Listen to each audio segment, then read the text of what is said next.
Captain's Log, Stardate 2025.8. The mission? To boldly go where some podcasts have gone before. Hello and welcome to Score This, the podcast where we break down the auroral artistry that makes our favorite stories sing. I'm sure you've all been there, a moment in film, a TV show, or a video game so perfect that it sends shivers down your spine. Of course, a moment so powerful that it could only be brought to you. A moment so powerful that it could only be brought to life by the perfect soundtrack. Well, that's what we're here to talk about. We're getting to the bottom of how these sonic landscapes are crafted and how they shape the way we experience the stories we love. Now, this isn't your average review show, though. We're not just talking about what's good, what's bad. We're going to be scoring each piece of content in three distinct categories. First, we'll look at the content itself and score it out of 5 stars. We have a 15-star program, so each section will be of 5 stars. Then we'll analyze the score soundtrack on its own and give it a score out of those 5 stars. And finally, we'll see how the two elements come together to form the content, the content and the score, and give that the score out of 5 stars. And that'll give us our 15 stars. Now, what do we do with those 15 stars? Well, once we've tallied up these scores, we'll place it on the Score This scale. And a totally arbitrary musical measurement bar between A major and E minor. A major is a perfect 15, as well as where E minor is a single, sad, lonely star. I'm your host for this particular episode, Lee McLaughlin, and I'm being joined today by my co-host, and always shall be joined by my co-host, Melfred Davies and Todd Masura. Say hello, gentlemen. What up, what up? Hey. All right. Now, as my fellow Trekkies and I am absolutely thrilled to get into our subject for today. We're traveling to the 24th century to explore the iconic and often overlooked musical landscape of Star Trek: The Next Generation. So grab your old gray hot and get ready to engage. Let's make it so. Welcome to Score This, the podcast where the score takes center stage. We break down the music of films, TV shows, and video games, explore key cues and recurring themes, and look at how the score shapes the experience itself. Then, we rate it on the Score This scale to decide whether it's worth stepping into that particular musical world. Join us as we focus on one of the most powerful and often overlooked elements of visual media, the score.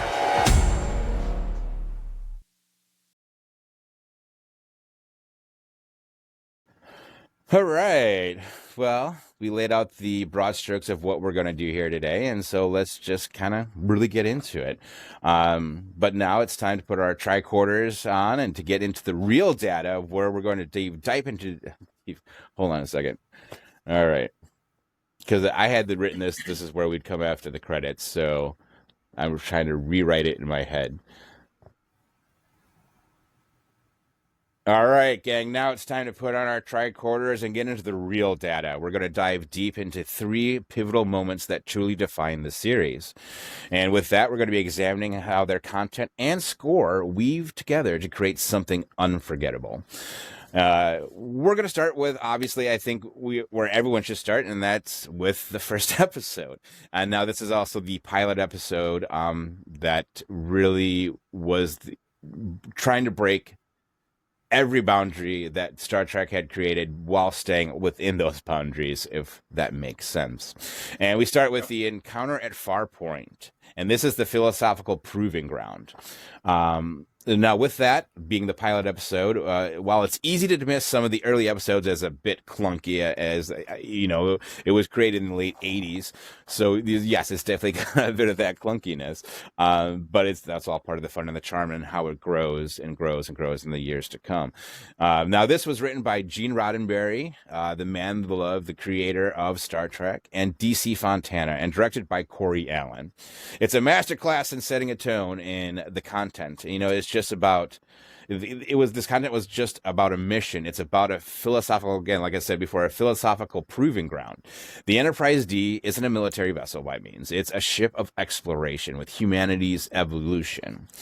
We see Picard as a stern but fair leader wrestling with the ghosts of Kirk's and more, and with his very cavalier command style. Now we see Riker, he's measured in ambition, and Data's almost childlike nativity, or naivety, I can say it, naivety. I'm trying to use a big word, and I fucked it up. All right. The true genius of this writing is in the character of Q, who is ever present here and there throughout the entire show. I mean, he's not a part of the show per se, as he's in every episode, but he definitely is one of the characters that pushes it forward. He serves as the philosophical foil. He doesn't just threaten them, he forces Picard to defend his team, you know? And that's in the very first episode, with that very essence of humanity's right to exist in the galaxy. The content is about hope, diplomacy, and the intellectual courage, not just by phasers and photon torpedoes. It's not about just what you saw more so in the original episode, where they'd pull up on somebody, ask a couple of questions, start firing phasers. You know what I mean? So it was trying to branch off into a whole new look at it, as where it's not about trying to go out into space to conquer it, but to discover it and to learn from it. And that's that hope and of new life that we could bring and discover by going out and simply being scientists about it. Yeah, and also, like, I'm going to be honest, I'm not a Trekkie. Never really was a Trekkie, but I do know the existence of Star Trek and the impact it has on the entire world. So I'm going to be honest. Oops, shit. God damn it. Okay. Shit. Okay. Sorry, just a little technical difficulty on my part. So I'm sorry. You can't. Hey, Belford, real quick, could you move your camera up so we can see your face more? Oh. There we go. Thank you. There you go. I love your titties and all, but like. Okay. There you go. Okay. Awesome. Thank you. Okay. So what I was trying to say is, you can't not talk about Star Wars without Star Trek, and I have seen Star Trek a few times in my youth, but I never actually saw it from beginning to end. So when we were doing this episode, I was actually kind of intrigued. Like, okay, let me try to go into this iconic 90s, well, 80 to 90s. Yeah, I would say more 90s, because I mean, originally when I went into it, I didn't watch it. I suppose I did watch it in the 80s, but I didn't watch it in the 80s. You know what I mean? Like, I was a kid, and I wasn't like, oh, it's space soap opera. Like, you know, but like in the 90s is when I actually got more into it. And so to me, it was always just a 90s show. But it is. It did start in the late 80s. Okay. It was 88. Oh, my bad, Todd. You were saying something? You said 88. Yep. I was just saying it debuted in 88. I didn't mean to interrupt you. It was just okay. And when I saw the first episode, the pilot episode, it was good. But I'm going to be honest with you. I told you guys, like, off camera when I saw this. I just said off top, fuck Q, man. This guy was so annoying. No, for real. This guy was really, really getting on my nerves, man. That's his role. That's what he did it well. He was such a fine actor. And that was what you said. Like, okay, like, I get it. He's supposed to be like this big foil, because he's not, like you said, he's not annoying Picard. He's trying to challenge him, because every time we have to remember this is like a time period where it's like, how many years into the future is this? Oh, like 200 years into yeah, the future? Something like that, 200, 300 years in the future. Mm-hmm.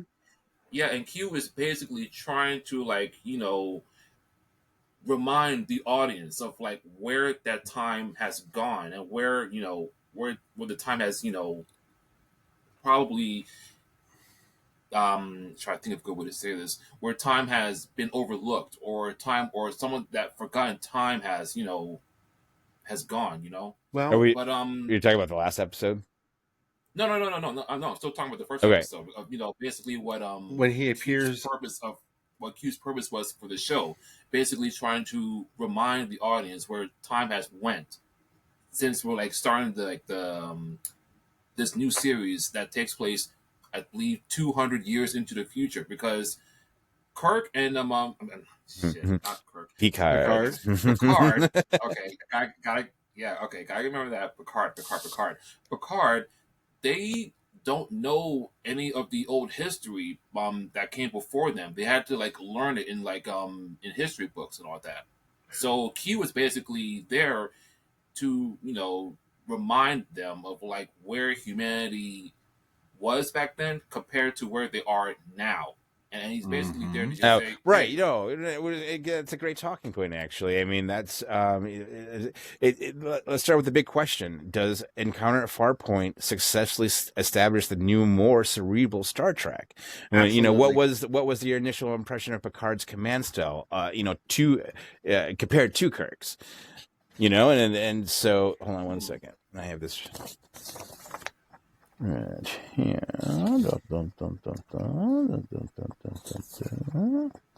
well, while you dig that up, I'll go ahead and give my opinions on what your questions were. It does a phenomenal job introducing the new crew and the new way of going about things. Now, to be honest, I watched quite a bit of the original series. But I don't remember if was Kirk and crew a military expedition or a scientific expedition. I can't remember. I'm sorry, what was the question? Was Kirk and crew a military expedition or a scientific one? They were a little bit of both. I don't think that's kind of what I was thinking, because they aren't. So the Starfleet isn't military. They are and they aren't. You know what I mean? It's weird because it's often well, they're scientists. It's like, yeah, but they're still military officers that are involved. So it's like governments are still present, but they're saying governments aren't present. It's just more of like, it's hard to say with the Starfleet to say exactly what they are. And there will people that heavily say that they are military with a science faction, or there's a lot of people that say they're heavily science with a military faction. You know what I mean? It's a great debate. But it does a phenomenal job introducing the primary characters. The moment you see Picard, you know he is no nonsense. He is dedicated to the mission. He is dedicated to his crew. And as each new crew member keeps coming into the picture, it expands upon not just Picard and his relationships with them, whether it is more genial or more standoffish. I think it does a great job of showing that we are mission focused. I'm mission focused. You better be too. One of the greatest examples of that is when Riker comes aboard for the first time to meet Picard, and Picard is very preoccupied with more important things. And even though Riker is his second in command, he doesn't know what to think or feel about him until he tells him to dock the ship manually. And he sees it done, and it's done expertly.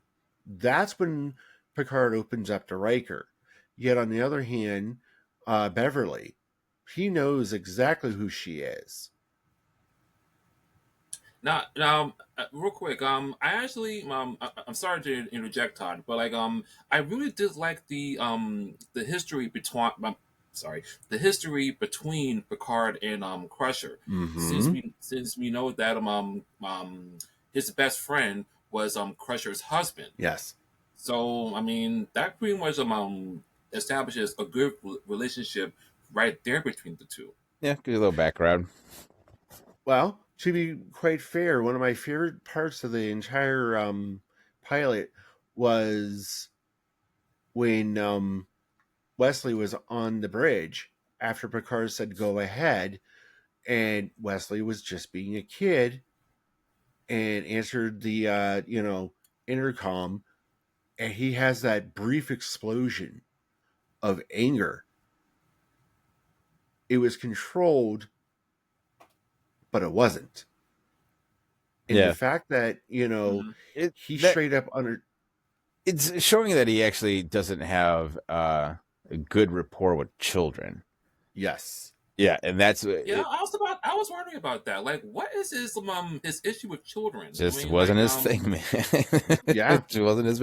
Not to say he didn't want children, and there is very, very much a strong emotion in him that did want children, but he gave it up for Starfleet. You know, it was the path that he chose, and that's one of the common storylines that often reoccur with him in his story arc is his, not being able to deal with children. There's an episode where he actually has to go to a children's birthday party, and he's Oh, wow. super uncomfortable. And so it's just like, and you get these moments, and it just gives to his character. But the thing is that he always had a family. You know what I mean? That his bridge team was his family. Mhm. I mean, Yes. and he has a real family, is Renee and his brother and what have you, and so he does still feel those family emotions, and he still gets to feel that children with his nephews and stuff like that. But even then, you learn in the film Generations that they ended up dying in an accident, and then he has to feel that remorse for a child dying, you know what I mean? And that grieving for his nephew who will never experience what it's like to be an adult or to fall in love or to do all these things. And he has a bit of a breakdown at that point in time. And I do think we should get into Generations at some point. It's a fantastic crossover of Star Trek and the Next Generation in one film. But that's, it just goes to show that he is this close kept captain. You know what I mean? He's not I wouldn't say that Kirk was a free spirit by any means, but he was definitely a little more. And when they say that Picard's more cavalier, I feel like it was Kirk who was more cavalier. You know what I mean? Oh, absolutely. Kirk was okay. I'm trying to think how to word this. Kirk as a character was very much boots on the ground, gung ho. We're gonna go kick some ass, take some names kind of character. And that's kind of what Riker is. Yes. Yeah, like But the Riker- hotshot pretty boy. What was that? Hey, man. No, I just didn't hear what you said. Yeah. What? No, I said he was a hotshot pretty boy without the mustache. Yeah. I'm going to be honest with you. The very first time I actually saw Riker in Next Generation was with the mustache. So when I saw him with no mustache in the pilot, it looked very, very weird to me. You mean He the looks so beard? young. I don't think he ever had just a mustache. It was shaved or beard. Okay, yeah, the beard and the mustache. Okay, right. But Yeah. Riker looks so young. It was actually kind of shocking because it had been, oh God knows how long it had been since I seen it, the first, episode. But seeing him come on and just look so young compared to how he looks at the end of the series, it was one of those, oh, he does go through some stuff, But in Hollywood and the fame of what Star Trek is. Yeah. I mean, he's still working on it today. I mean, he did the Picard series, and he's still out there directing whatever it is he directs. I think he was. What is he? He was directing a mystery series that was just released recently. It was actually pretty good. I suggest it if you haven't seen it. I just don't know the title of it. It was good though. You can't forget Beyond Fact or Fiction. Yeah. Okay, I do remember that show. Yes. I remember that. Which one's real and which one's fake?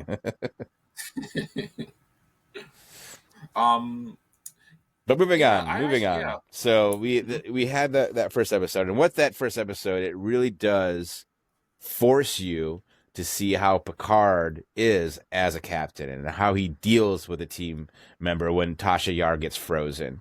It's in how he deals in that moment that one of his bridge officers that is about to die could die in this moment, and how he handles that and how he defends humanity, and the fact that they had where Q had even held the trial was in a post-apocalyptic world between what with the world breaking down and becoming Starfleet. And so with all of that, you learn what it is and what this crew is and what they mean to each other and what each individual. You have Tasha Yar, you have Data, you have Lieutenant Troy, and you have Picard. You know what I mean? And they're all there. And so you go through these things, and you have Q challenging him at every step of the way, just so Q can get an answer that he seems appeasable, and then they can go back to their ship, and then you understand what that team is moving forward. And moving forward, we're going to jump ahead about 6 seasons. I did have a kind of important question, though, Sure. No, go ahead. I'm Alfred. sorry. Yo, what's up? Seeing that you're honestly kind of really green to Star Trek, with the pilot episode, did it hook you into wanting to see more and know more? Well, actually, I wanted to really know more about the about how the main bridge connected with each other. Because yes, I know we're we're going the audience. We're going on this big grand voyage, seeing these strange new worlds and how they interact with the with new species, new aliens, and all that. But me personally, I wanted to know more about the central The characters, day-to-day, how they how do they live, how do they interact with each other when Those they're not, interpersonal. yes, because because you have an android, you have okay, like I said, I'm not a diehard Trekkie, so I'm kind of low key a little new at this. Is Worf a Klingon? correct. Yes. Okay, And with Worf, his story arc is battling with that exact thing. Is that he is one of the very few and first Klingons in Starfleet, and how he battles with the Klingon traditional way, which is so strong in their culture that if you were to go against it, it's like it's like defacing your family, and it's and they're very about honor, and even though that they are still despicable in their own right, they're about battle, they're about war, and that's all they thrive for. You know what I mean? And so when you have Worf, who comes on and is a bridge officer to the not just in Starfleet but on the Enterprise D, it's a big thing, and he is the security officer at that, so he's in charge of all of that, while he has to follow Starfleet rules, and Starfleet rules often contradict what it means to be a Klingon. So he has to battle that, and sometimes he doesn't do so well with that. You know what I mean? But he has otherwise learned what his duty is and who he is loyal to, and that is to Starfleet. Again, and he's still got to go through his Klingon things, and he's got a family, and but that's later on in the seasons. He learns by that he didn't even know he had a child, that kind of deal, and yeah, and so when the child is introduced to him, he's already a young boy, and then he has to learn how to raise a child once the mother dies. You know what I mean? So it was kind of like that's how they wrote this for him to be a father and still be like, okay, well, what do I teach him? Do I teach him Starfleet traditions, or do I teach him Klingon traditions? You know what I mean? And so then you got that whole story arc with Worf, and then they love on a different level. So like whenever Worf is in a loving kind of relationship, it's kind of a bigger deal on the ship, just because that's not something that's common to Worf. So that's Worf in a nutshell. And yes, okay, and I also really like LeVar Burton's character, Lieutenant Gordy? LaForge. Yeah. Is it Jordy. LaForge, right? Reading Rainbow? Yeah. Yes. I really liked them how they actually they didn't treat his blindness as like A disability. as like No, yes, no. Actually, yes. one of the things that I caught watching it, did you notice that the clothing was very varied? There were quite a few men in the pilot episode. I don't know if it goes on further, that were actually wearing skirts or dresses. Yes, yes, I know what you I speak of. appreciated that. I really appreciated that. But the thing about LaForge that I forgot is the fact that he is in constant severe pain every moment he's awake and living because of the visor that he uses. The only time Hmm. he does not experience pain is when that visor is off. Oh, so Because okay, so like Beverly, when I'm sorry. when Crusher was examining the visor and talking to him about it, um, he pretty much says, "I'm constantly in severe pain." Yes, But that's what I was going to ask you about. and that just it took me by surprise. You know, I mean, don't get me wrong. I understand that Star Trek as a whole is very inclusive. You know, from the beginning to now, but to actively have a disabled crew member, not, I'm trying to think how to word this. They're aware of their limitations, but they don't let them hold them back. Hmm. I Okay. Good mean, observation. just like Data. Data understands that he might have the entire whole of humanity's knowledge in his brain, but he doesn't know what it's like to be a human because he's not, you know? And I think that was part of my thing with, Data's story arc too, is watching him, you know, just learn what it means to be human. And is that It's kind of funny. Oh, God damn it. Don't I'm worry sorry, about Todd. it. It's all I good. yeah, just real quick. Because I remembered back when I was little, when I actually saw like a random episode of Star Trek: The Next Generation. I had no idea Data was an android. I always thought he was another alien because because the way that he looked. Colored differently. Because yeah, cause, and like You because racist. Hey, hey, I was a kid back then. I'm I was kidding. a kid back then. What do you Obviously, I'm want? kidding. I know. Yeah, but like I really liked him. Okay, is it Brett Spiner or Yeah, Brent Spiner? Brent's by with a Brent T. Spiner. Okay, I really liked his portrayal as Data a lot. Really, Oh really, yeah, wonderful performance really by Brent like how you Spiner. said Lee. He expressed that childlike naivete. Like Mm-hmm. he thinks he naivete. Like he had also like you said, Todd. He had all the knowledge in the world, but he didn't, know how to like convey that knowledge into like everyday, conversations. Like he had to like acts like he didn't get like certain Social phrases cues as and stuff like Mm-hmm. that. Yeah, the yeah. other side of being a human being, the connotations and the relaxedness and what humor is and what love is, what emotions are. It's all about emotions, really. It's it's Mm-hmm. what it breaks down for him, and that's what you also get in Generations is that he gets an emotion chip. And so and how he ends up dealing with that, you know what I mean? And that leads into, again, eventually leading into the next film with Borg, and how he almost betrays the entire crew to be human. Ah, okay, all right. And also so yeah, I really did like Data a lot. Now for the women, whew, hey, I I gotta admit, I mean both Beverly Crusher and Gates Deanna McFadden, Troy, yeah. Do you know that they're very, very. fun fact about Gates McFadden is that she is actually a stunt double? And Really Huh? yeah, and that's what work she was doing before she did Star Trek. She was a stunt double. awesome. I would have You never right? imagined her. Golden. Love it. Huh.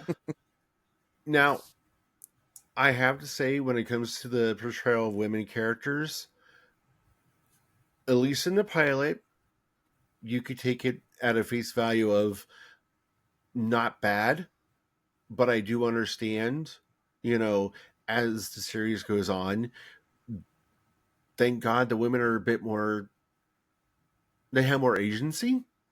Don't get me wrong. We're introducing the characters, we're learning them. Beverly is probably the most well-rounded character out of the first, episode, just on, first contact. I'll be honest, it kind of annoyed the shit out of me that Troy was kind of the PKE meter of emotions, and that's all she was. Well, that helps. I get it. Push the story. It's an ex machina if you need it. You know what I mean? Mm-hmm. I get it. I totally get it. But at the same time, I wish it would have been a bit more expanded. But I loved when Riker and her bump into each other. The look they gave each other was actually really, really, there is definitely history here, and I want to know what it is. Yes. I enjoyed that part myself. And you get there too, eventually. Mm-hmm. Riker's Riker is really Kirk. The ladies' man, the action, still in command. So, okay, if you compare Riker to Kirk, who would you compare Picard to? Picard. Trick question, Picard. Picard, I don't know. One, huh? Honest to God, I'd have to say Spock. A mixture of Spock and Bones. Oddly enough. Not Bones, damn it. I'm having a brain fart, but definitely Spock. I can see that. I could see if I were to, I would probably go Spock too. Not Bones, because it's too curmudgeon. What happened? Well, no, I mean, Picard can get there. He's still stern fellow. More Spock with him. That was another thing too. I think when they started the show, that they even had Sir Patrick Stewart on. Now at that point, just Patrick Stewart, but he was just such a talented actor, and that they had nailed this guy. It's kind of like Alan Rickman as Hans Gruberman. You know what I mean? It was where they nailed the Shakespearean actor to come and be in this film or for this show, and everyone else kind of just being probably stage actors, but not at an extent to what Patrick Stewart was at. You know what I mean? And for what he brought to the show, it made it so immensely better. There was his dialogue, and you were just always intrigued and say how he was going to say what next. You know what I mean? And you have the infamous line of, speaking of Wesley on the bridge, is where he suggests something to the captain, where he's actually supposed to be on the bridge at this point, and he suggests something to the captain, and he does something. Shut up, Wesley! You know what I mean? And it just shouts it at him, and and Will Wheaton even says that literally killed his spot on the show, like that single line.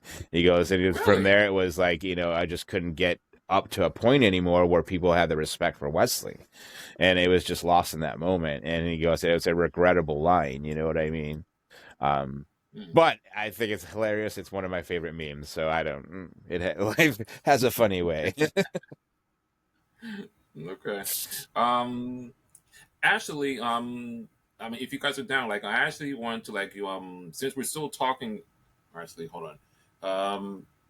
I apologize. I probably should have asked you guys some first. Since we're covering 3 episodes, are we doing the episodes separate, or the music within each episode? Or are you doing? Well, let's do the content of each, and then we'll do the score from.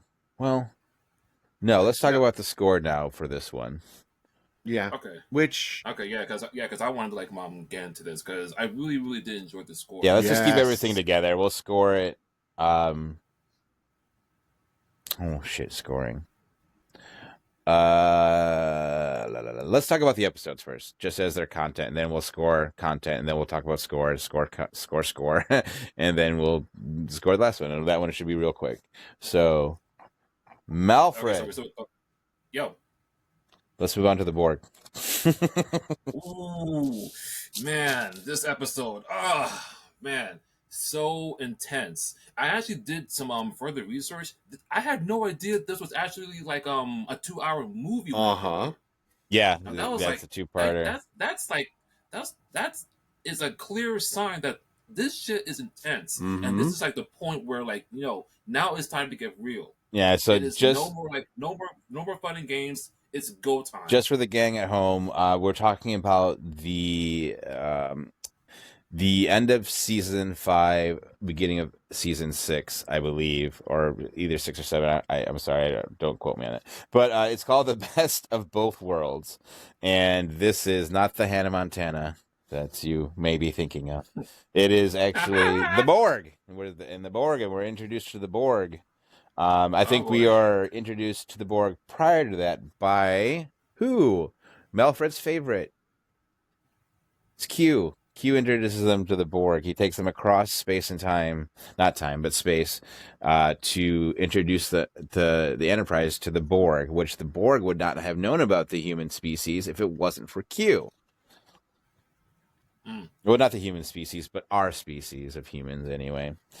And so with that, I lost my spot. Oh, here we are.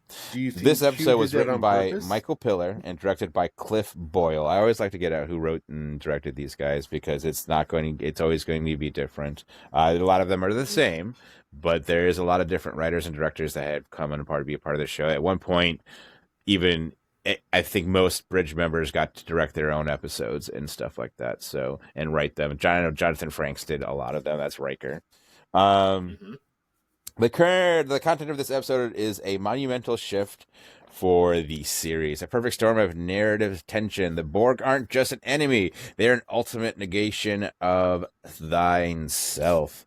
They are a philosophical horror and an existential threat to the very ideal of individuality that the Federation champions.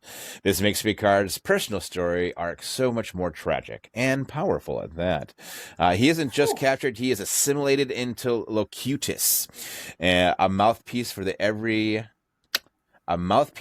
very enemy he sought to defeat.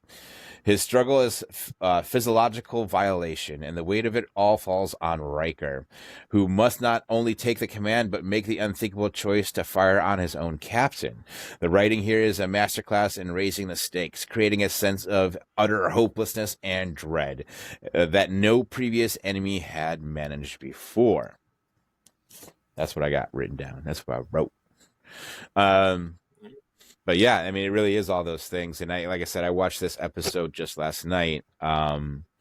And it really is. It's this tough decision. Is people are shoving down Riker's throat that he should take captain of another ship, and he does not. I think it's the Merryweather, and he doesn't want to take command of another ship. He's very happy being where he is. And people are saying, well, you're stunting your own growth in the Federation by just sitting still, and these other cadets who are coming up and rising up or rising past you are going to blow you out of the water while you sit there and just collect dust. And so this is being forced on him by Commander Shelby, who wants to take Riker's position on the Enterprise.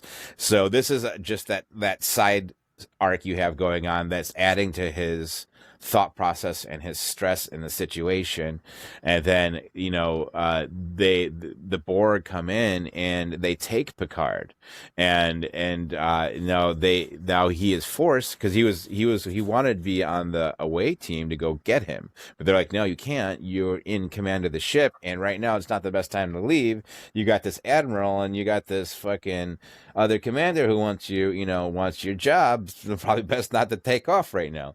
So he ends up staying on the ship, and this is what it ends up becoming. What we were discussing is where Riker, or what I had mentioned before, where Riker now has to, they're waiting and they lose touch with Picard, and their away team is out there, and they try to find him on the Borg ship, and they're learning that the Borg can assimilate to whatever their attacks are, that their frequency for their laser, or for their phasers, is, you know, they learn how to now accept that frequency so it doesn't affect them, and so when they hit them with something, they assimilate to learn whatever that attack was so they can defend against that attack, and they only have so much arsenal before they're like, we're fucked, you know what I mean? Like, and so that's what ends up happening, is they end up assimilating Picard, and he becomes a Borg, and now they're all back on the ship, I believe. And so now Commander Riker has to make the decision to fire on the Borg, which is being, again, when it says mouth, that he became the vocal speaking point for the Borg to the Enterprise and what have you. And he was basically the spokesman for the Borg.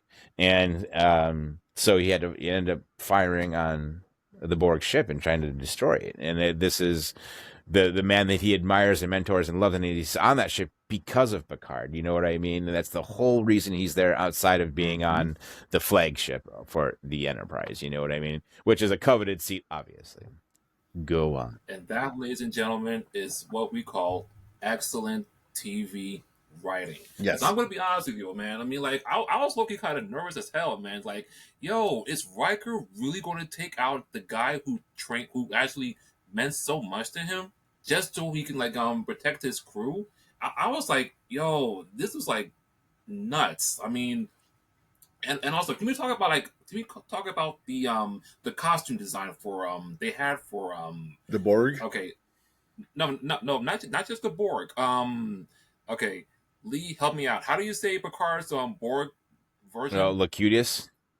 Locutus. Locutus. Yeah. Locutus. Yeah. Locutus. Yeah. Okay. Locutus. But it's Locutus. Okay, Locutus. Okay, the design for Locutus was like, very, very, you know, I don't want to say mesmerizing, but it looked very, very impressive and kind of scary. Yeah, and that was at the point it was. I mean, like, this is television. You're like, oh my god, that's a scary robot man. Like, that really scary robot man really hadn't been done. You know what I mean? You got the Cybermen from Doctor Who. You know, you got T2, you got Terminator. That's it. Scary robots. And to have the main character actually becoming the enemy, I mean, like, how can you, like, not, like, you know, what a twist. I mean, I really, really enjoyed that episode a lot. I mean, like, just the way, like, just like everything, like, even like, did you notice Data was kind of getting, you know, interested with the Borg when they went onto the ship? And, well, that's because he's a robot. He's a droid like they are. He's just a Sung. I'm not going to even try to say it. It's like Sung Song, someone rather, who had created Data. He's the only one of his kind. That his science was so far advanced that it blows minds still well into the future.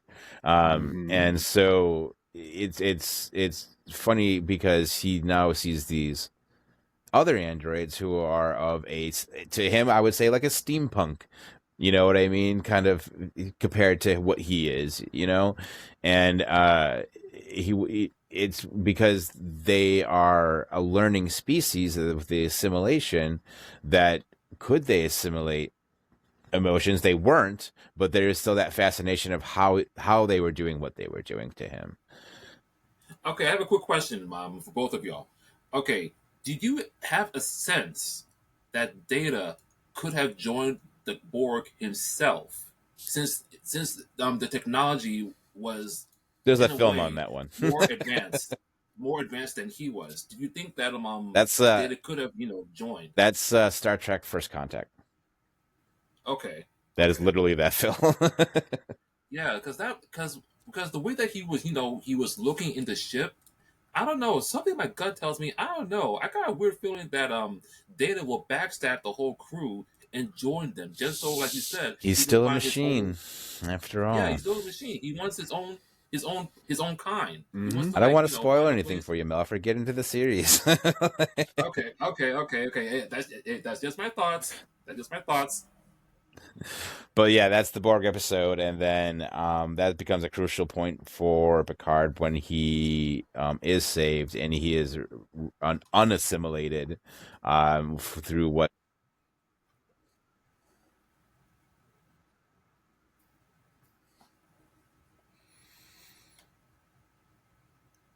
Uh-oh. Uh-oh. Lee? Oh no, the Borg got him. Uh-oh. Well, it was nice knowing Lee. Who's going to open fire on him? Oh! Hold on, let me see something.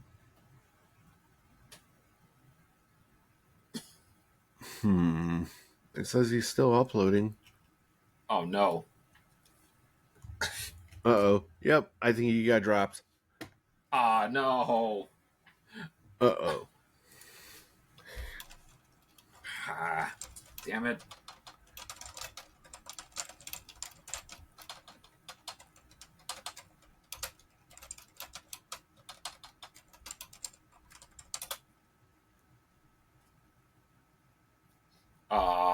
Oh no. But real quick, well, when we get our guy back, did you have any thoughts on the episode, Todd? Honest to God, it was probably one of the very few episodes of TV that they played the horror of the Borg perfectly, in my opinion. They showed you what the stakes were. They showed you what the results were. Hey, there you are. What happened there? We thought the Borg got. Well, apparently you dropped I out. was just talking, Borg and it took you. just dropped on me. Yeah, we thought the Borg. Sorry, didn't mean to interrupt. Oh, you're fine. I can restart. I was just giving my opinions on the episode.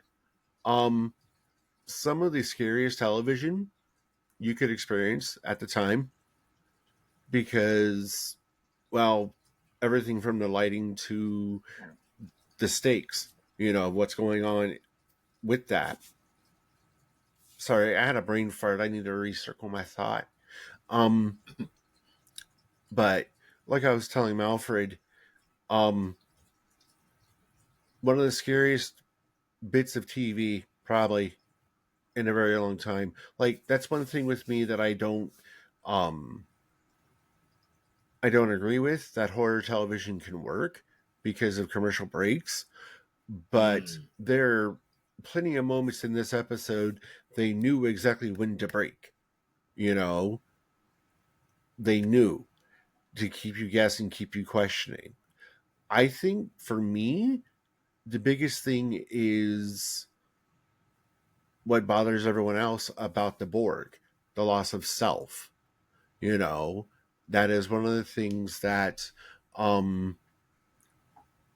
really just pushes on my buttons. I cherish my individuality, and to have that taken from me, especially without my consent, would be horrible. And I love scary shit.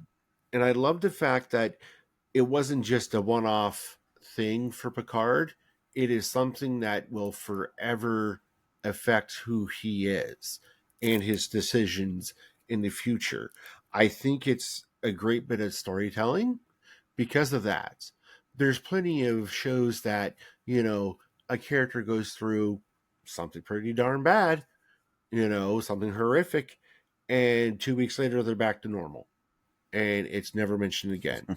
I love the fact that there's continuity in this and ramifications, not just across the TV, the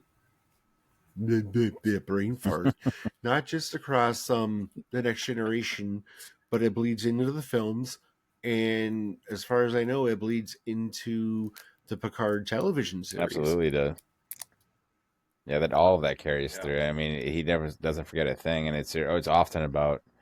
I mean, I want to say Picard starts on him and Data playing poker.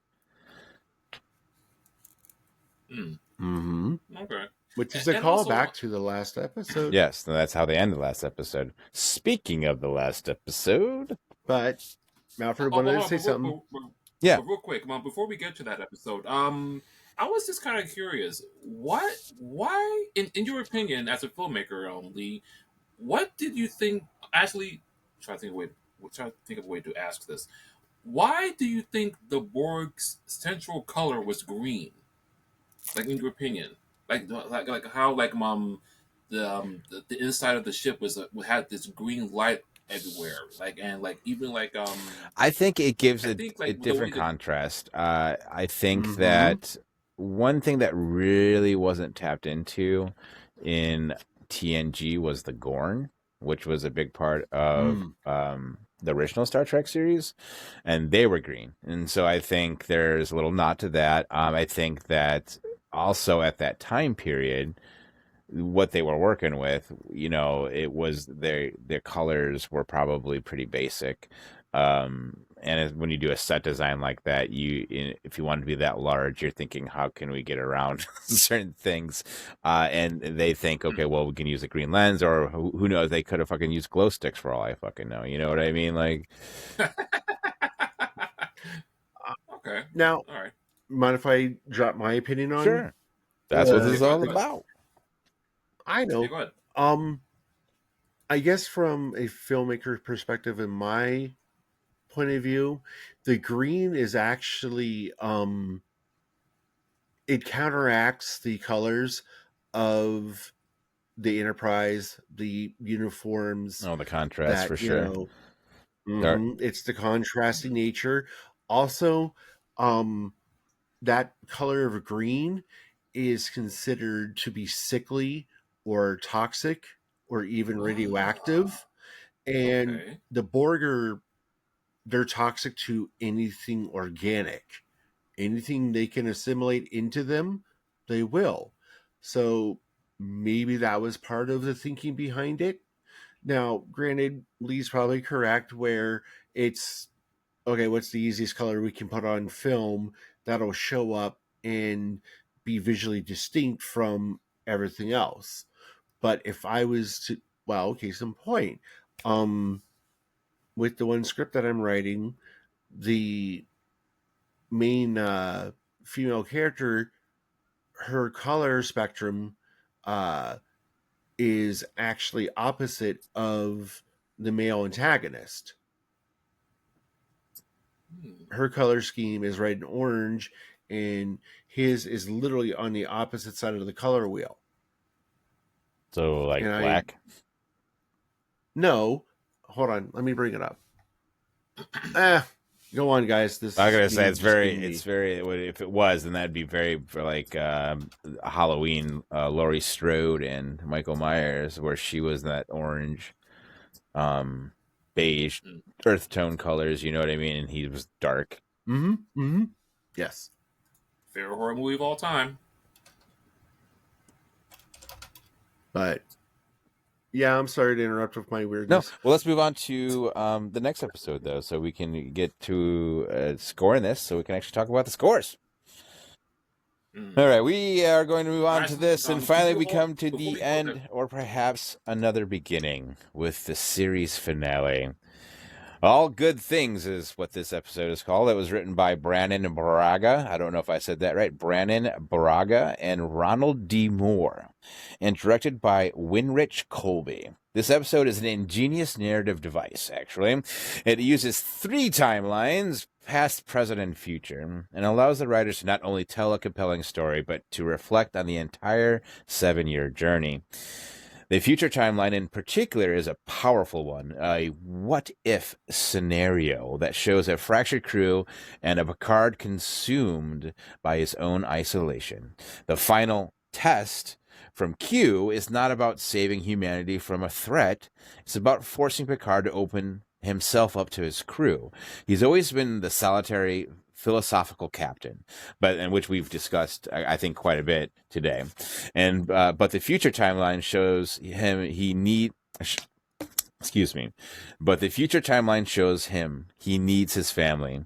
Q's final lesson is that the unknown possibility of existence are not just out in the galaxy, but within the bonds he has with his crew.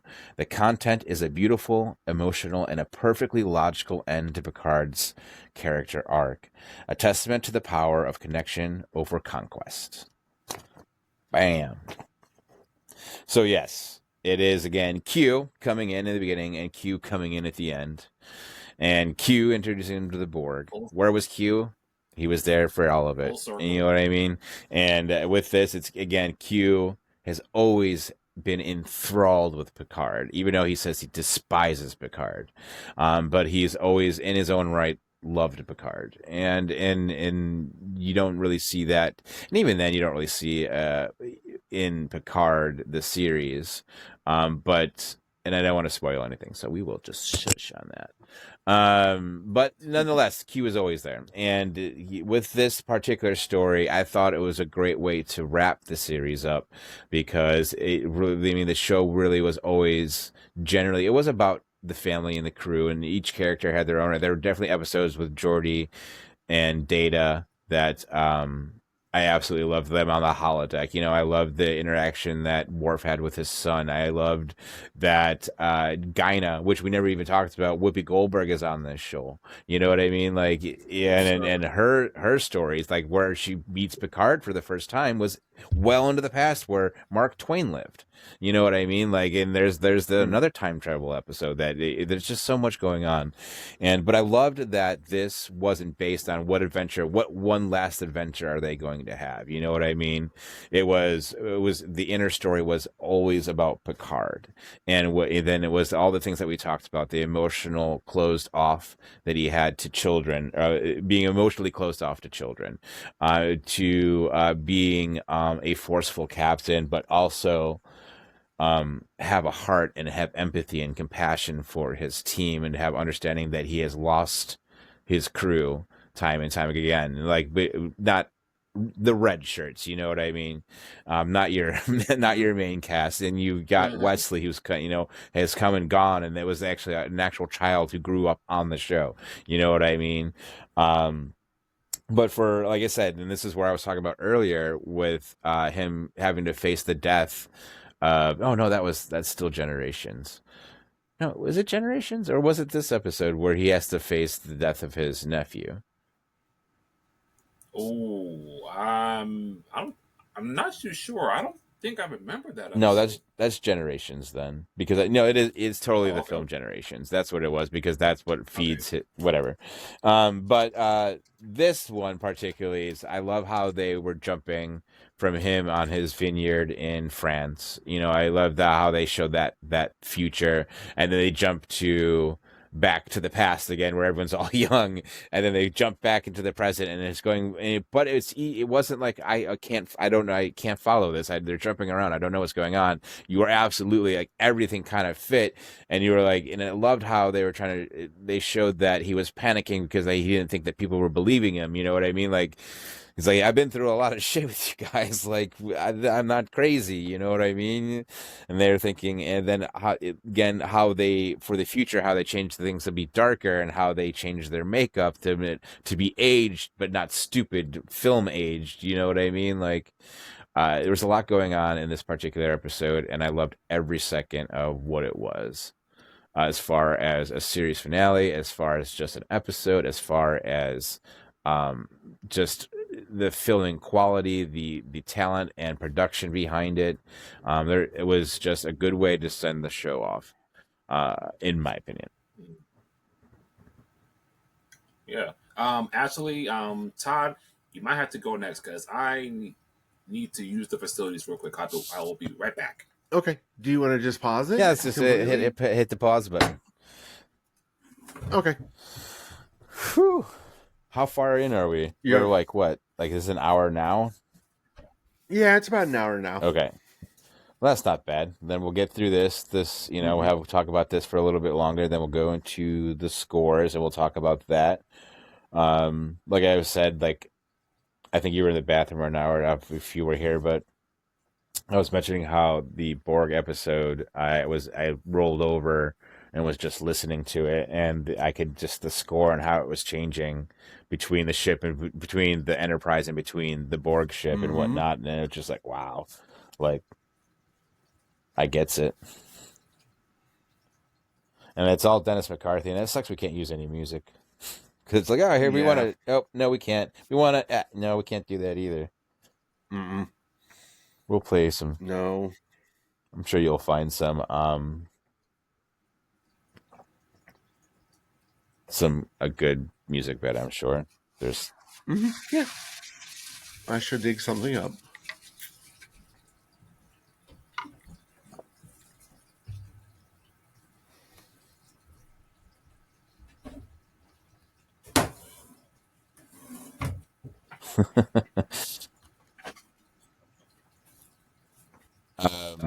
I was just thinking of it just fucking brain fart. I had it in my head and now it's gone. Okay.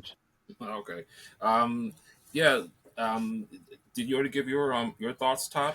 Actually, we were waiting for you to come back. Yeah, it's paused. Okay. Okay. Well, you mind if I go? Go for it. Right.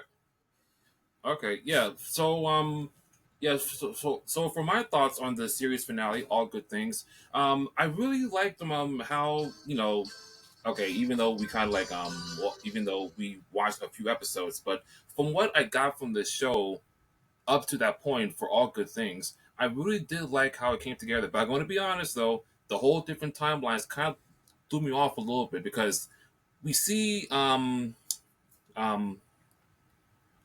hello? You're still here. We can hear you. Okay. Yeah, because like we see the different timelines. Like even we see LaForge, without his visors. We see like new contacts with them, and I was like, huh, like okay, just so I can be sure, that's the future timeline, right? I'm sorry, with what? Like when he's really old and has the beard. That's the future timeline. Okay. Yeah, everyone has beards. That makes them older. Yeah. Okay, just double checking. Yeah, I really liked like how they approached that episode. Like how it kept going back and forth, like with the past, the present, and the future, and like towards the end of the episode where they all had to come together to solve this one problem. Even though they're not communicating with each other, like they knew they had to do this one specific thing in order to like solve this problem though. But and also Q is not my favorite, but I understand why he's like an important part of the story though. I mean, like you said, Lee, this was Picard's final test, and I think he passed it with flying colors because because at the end of the day, he knew like he needed his crew. I mean, like you said, they were his family. I mean, you don't have to like be hard headed like all the time. You just need to just relax. And with the way like the show ended with the poker game, I mean that really low-key touched me a little bit. Touched a lot of people actually. I think at that time period, it was good. It was a very sweet way to end the show, like literally end the show. Yeah. I guess that brings up a good question that I had. How many shows are able to start phenomenally and end just as good like the Next Generation does? Are you talking about Star Trek or any show? Any show. It's few and far between. I This was a very, very good bookend to the entire series. Absolutely. And it's one of those ones that I've caught a handful of times and it sticks with me, but it doesn't, if that makes any sense. But I think honestly, one of the big things about it is one journey's end is another one's beginning.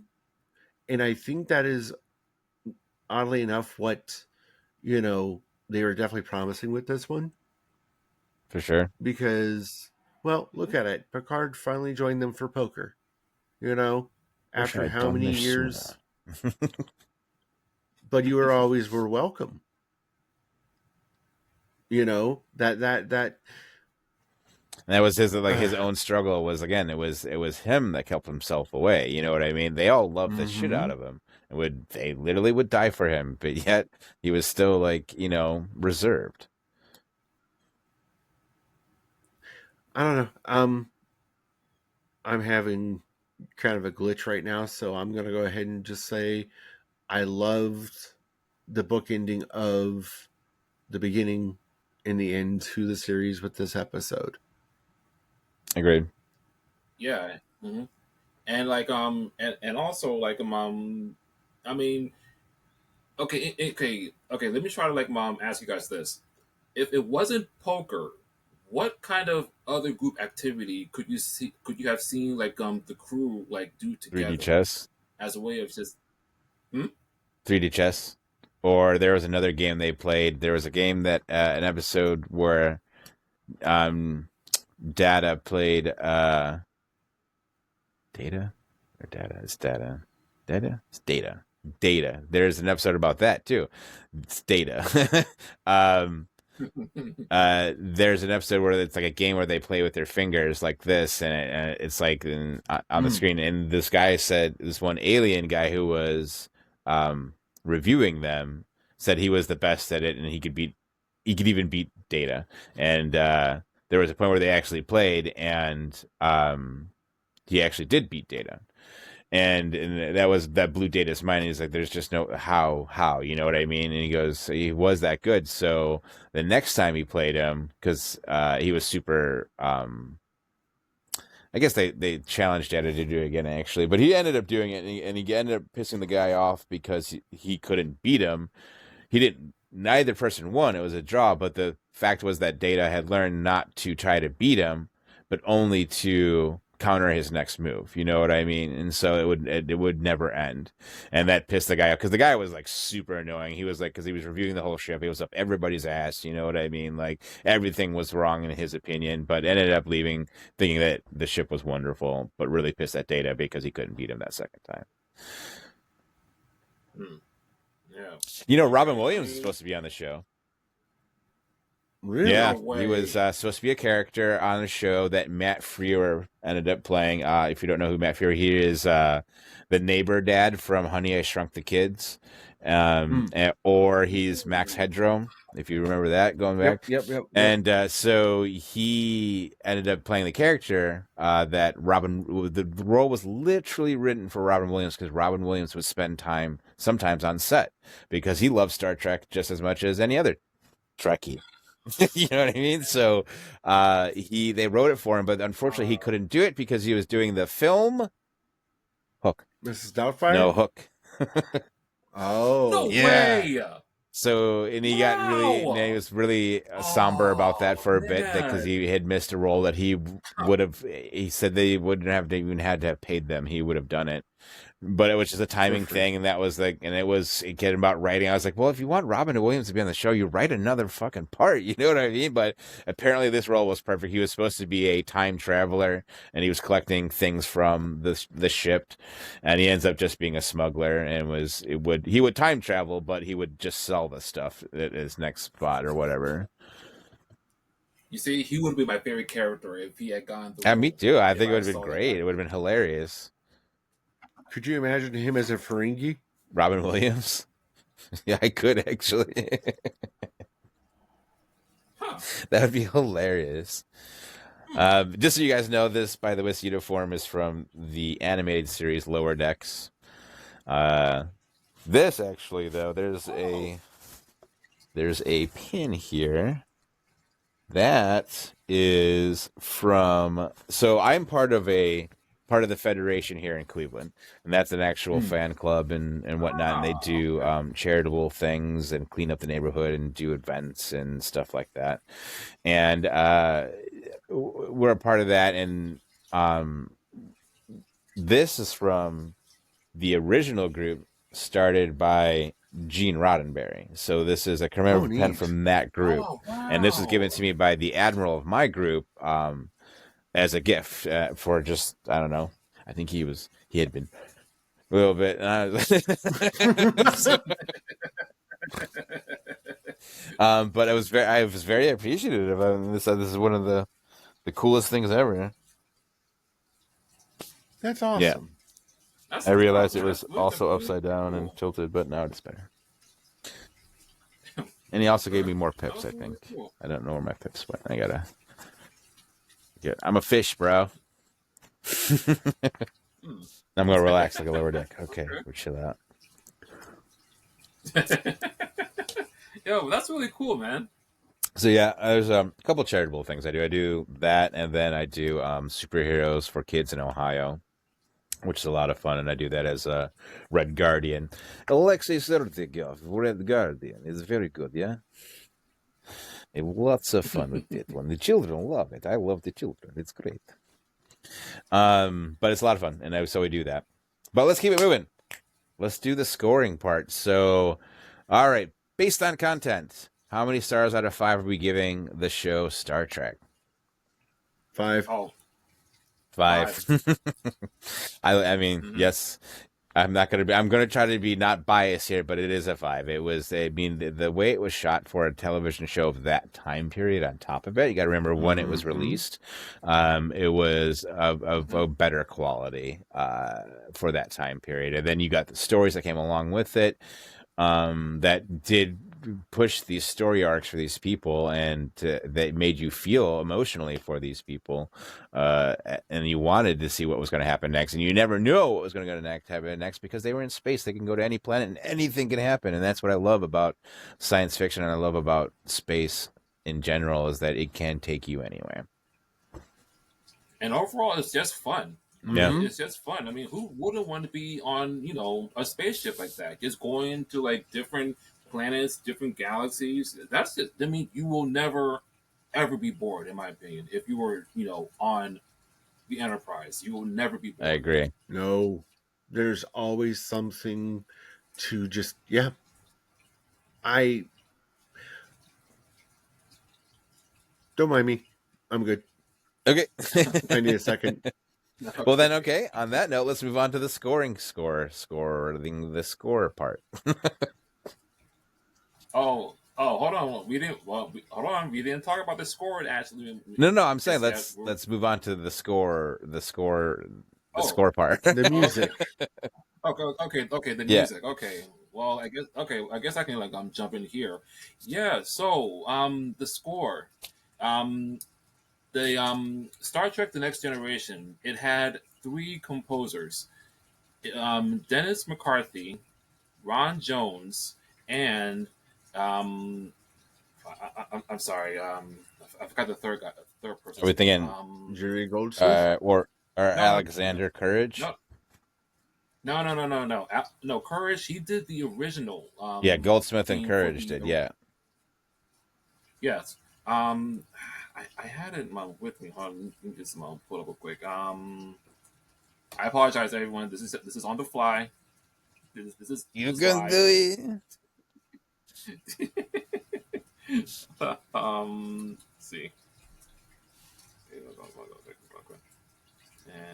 Okay. The 3 composers were Dennis McCarthy, Ron Jones, and Jay Chataway. Okay. And I mean, and everyone knows the iconic Star Trek Next Generation, and basically, since you brought up Jerry Goldsmith, Todd, it was actually modified from the theme for the Next Generation. It was modified from Jerry Smith's theme from Star Trek: The Motion Picture. Okay, that makes And- sense. And McCarthy also decided to throw in Alexander Courage's original fanfare to make sure the legacy is still preserved for Star Trek. So for the main title, McCarthy actually brought together Goldsmith and Courage's theme to make the pilot episode an almost instantly recognizable Star Trek identity, while separating McCarthy's score from the title music. Absolutely. Mhm.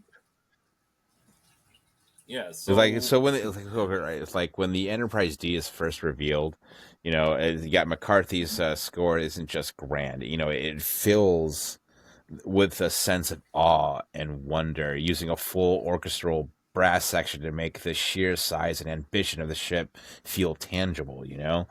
And then for the Farpoint alien, he uses a more ethereal, otherly world motif. Whimsical. Yeah, yes, with a shimmering, with like, yeah, exactly, with the whimsical, with the shimmering strings and woodwinds that create a sense of mystery. So really hitting that, what they're dealing with is something beyond their comprehension. That score gives you the new Enterprise its own voice, and one that is much about the quiet philosophical moments as it is about starship battles. It's the sound of the new frontier and full of possibilities. Yeah, and those horns is just like right there, like in full force. I mean, I really like the way McCarthy put that together. For the main theme.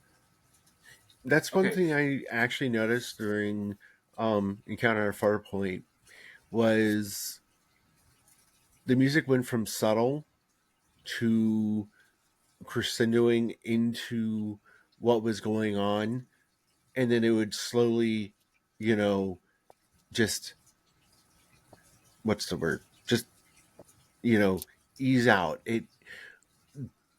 The one section of music that really stood out to me was actually when they were under the city trying to figure out what was going on. When they were noticing that the walls were made of the same material, but it wasn't the rock of the planet. Can't I remember the name of that section of music? But that one really stood out to me. That and the final reveal of the episode that it was actually a creature. That I liked that one a lot. That the whimsical, playful joyfulness to it. When the creatures were reuniting. And Those were the two that really stood out. and you'll get that a lot too with like their other episodes again when they step away from the tension and the seriousness, because everyone needs a little break like that in this series like this, you know what I mean? Today it is always just like pound pound pound pound, like how can we compound all of this tension? So we built up this last episode. Like these episodes, they broke it up because, you know what I mean, like let's throw in a couple for the fans, let's have this serious notes, let's keep with the story arc, blah blah boop blah doop. So like when you get the episodes that always are my favorite are the holodeck episodes where they have this entire immersive world that they go to relax in, and then things often happen because they're in the holodeck, but it is what it is. But those are some of my favorite episodes because you do get that whimsical music, and you do get that step away from space, and you step into a different zone of them. Even I believe for the composers and the writers and the directors, it's sometimes maybe a relief to do an episode like that. You know what I mean? Like where it's just like, we're doing the fun episode this week. It's gonna be great. You know what I mean? It's like, well, they're all fun. It's like, yeah, but you get it. Yeah, and speaking of whimsy, like since we are talking about Q, Q actually even had his own motif. Like Yes. what McCarthy did, he had some disjointed otherworldly sonorities, right? So like so for Q's music, his motif actually had some brass stabs, but they were punctuated, and they were often with sudden dynamic shifts. Lots of high register strings and electronic textures pretty much underlined Q's capriciousness and power. The whole the mock up of the court march. It pretty much mixes menace with absurdity. Yes. That was another part of the music that just stood out to me. I see when it comes to Q, like you, he drives me nuts, but I understand why he's doing what he's doing. I think part of it is the whole chaotic nature of Q. Omnipotence. Yes. Well, it's like whenever he first introduces himself onto the ship and he is using Shakespearean language, and everyone's like, what is going on here? What the fuck is this? And then as he's going through the timeline of humanity, the music shifted with the different time periods that he was representing, but it also encapsulated his nature. Mm-hmm. Like I don't have the musical knowledge to put it into perfect words, but I liked that, you know, as his costume, as his, you know, manner of speaking, you know, changed throughout the timelines of, you know, say escape at, you know, or encounter at Farpoint. um I liked that. And one of the things about, well, the score that honestly I like is, even like, you know, 30 some years later, it felt different to me versus what you hear in TV shows nowadays. You Mm-hmm. know, there are similarities, yes, for an orchestrated score, but it it felt fresh still. Does that make sense? Mm-hmm. Yeah, and it's basically like how it's composed together that gets you those emotions regarding the episodes. Like when you're watching them, like the music that can really really it can actually help tell more of the story than what you see on TV, right? Yes. Yeah, and also with what you said, Lee, about how um the music can mix between being really really tense and really really very calming, like what McCarthy did for that one. Most of like the action cues were really it really more relied heavy on bass driven rhythms with the trumpets and the syncopated horns, and then you have the percussive ostinatos with the low strings in the timpani, and then sometimes and then the woodwinds, right? It actually will tell you the danger, and from research I did, this became McCarthy's TNG action language, Okay, throughout the show. that makes sense. Yeah, I would Yeah. I would actually say, yeah, that makes sense because, yeah, I'm sorry, I'm You're right. Not you good, man. And real quick about about the calmer emotional parts, particularly with Troy and Crusher.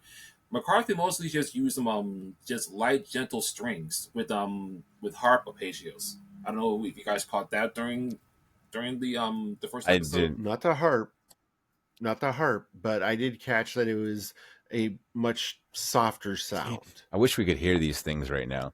Um, I due to know. licensing, we can't play any of the music because we're not going through all of that to get Unfortunately. this for you guys. We're a little new still, so but it'd be It's easier to on say we like, YouTube. hey, like right here and blah blah blah. Because I don't think I don't know what you're talking about. I know I would love to know what.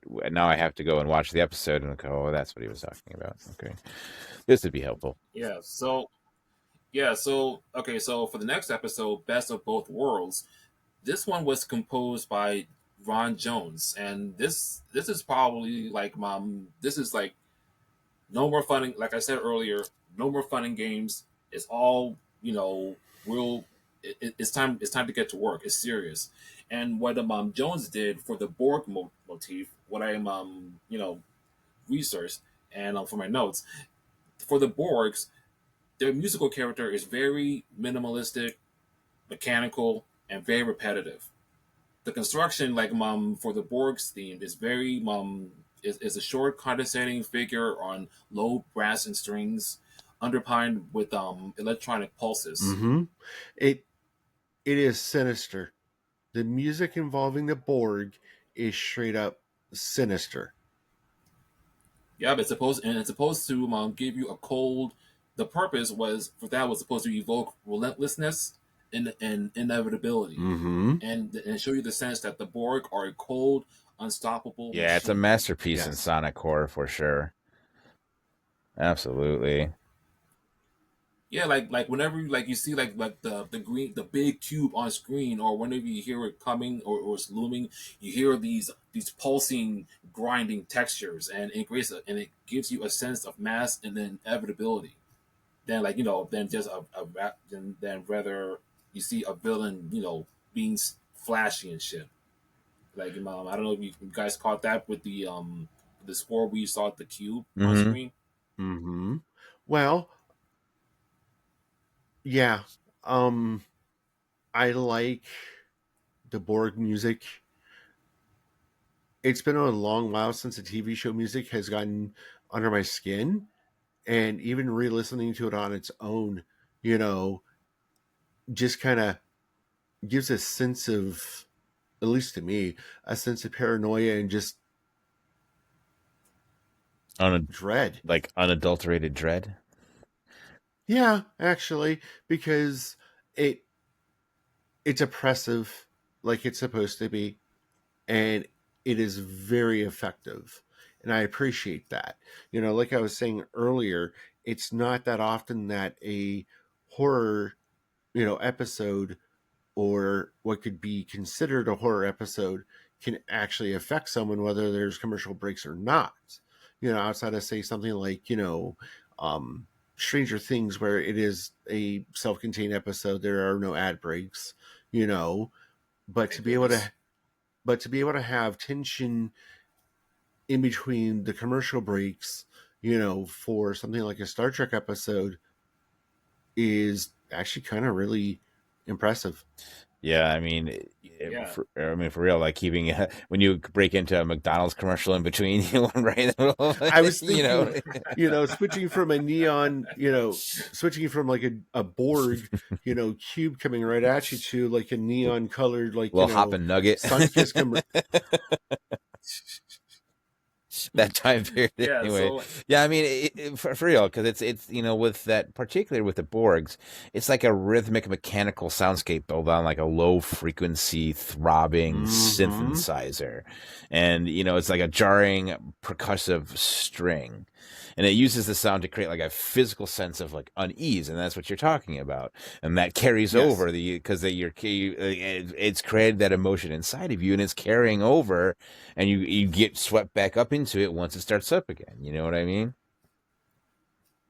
yeah, and honestly, why this score works is because Jones deliberately avoid using traditional villain scoring. Instead, like the Borg theme is very mechanical, it's inevitable. Look, help me out, Lee. His Who? name, Picard. Locutus. Locutus. I'm Locutus is very tragic, and the cliffhanger is just pure sonic violence. Like Jones's score gave TNG's most famous storyline an operatic weight that went beyond episodic TV scoring conventions. So honestly, Jones pretty much just knocked it out of the park with this episode. With Yeah. It's not it's The very music dark, for like very Locutus very particularly was like gut wrenching. It was a distorted and hollowed out version of Picard's own theme. So that was like, it was an interesting how Jones pulled, like, he's got his theme, Picard has a theme. Now we're going to distort it into the Borg theme. And I think that probably was like fun as a composer to probably work with. You know what I mean? Like, oh. And just this entire episode alone, I mean, it was probably a lot of fun. But like to have that moment of genius to take this Picard that already did this score that already exists for Picard and distorting it because he himself has been distorted. And I think that was a wonderful choice on the composer's part, and probably the writer and the writer, whoever else was involved with that. But you know what I mean? Yeah. And now here we are, the series finale, All Good Things, once again composed by Dennis McCarthy. I mean, his score was really, really good because his score is more about closure and resonance, right? He uses different motifs to distinguish the past, present, and the future, but brings them together with the clinical time destiny theme, right? And then you have the anti time rift music that gives the dissonant counterweight, while the finale turns to warmth and humanity. Compared to Jones's aggressive score, McCarthy leans more into lyricism and thematic unity, perfect for a series send off. So, like, basically, McCarthy, his score for this series finale was basically like, you know what, let's calm it down because this is the end. No need for a big battle. No need for high stakes. Like that's it. Like this is the end. And the way it just ends with the final poker cue is very gentle, heartfelt. You hear the strings and the winds and the warm choral resolving into a calm cadence. Even the emotional closure for the series is not bombastic, but very, very intimate. McCarthy avoids a big "the end," quote unquote, "the end" statement, and instead Oh just yeah.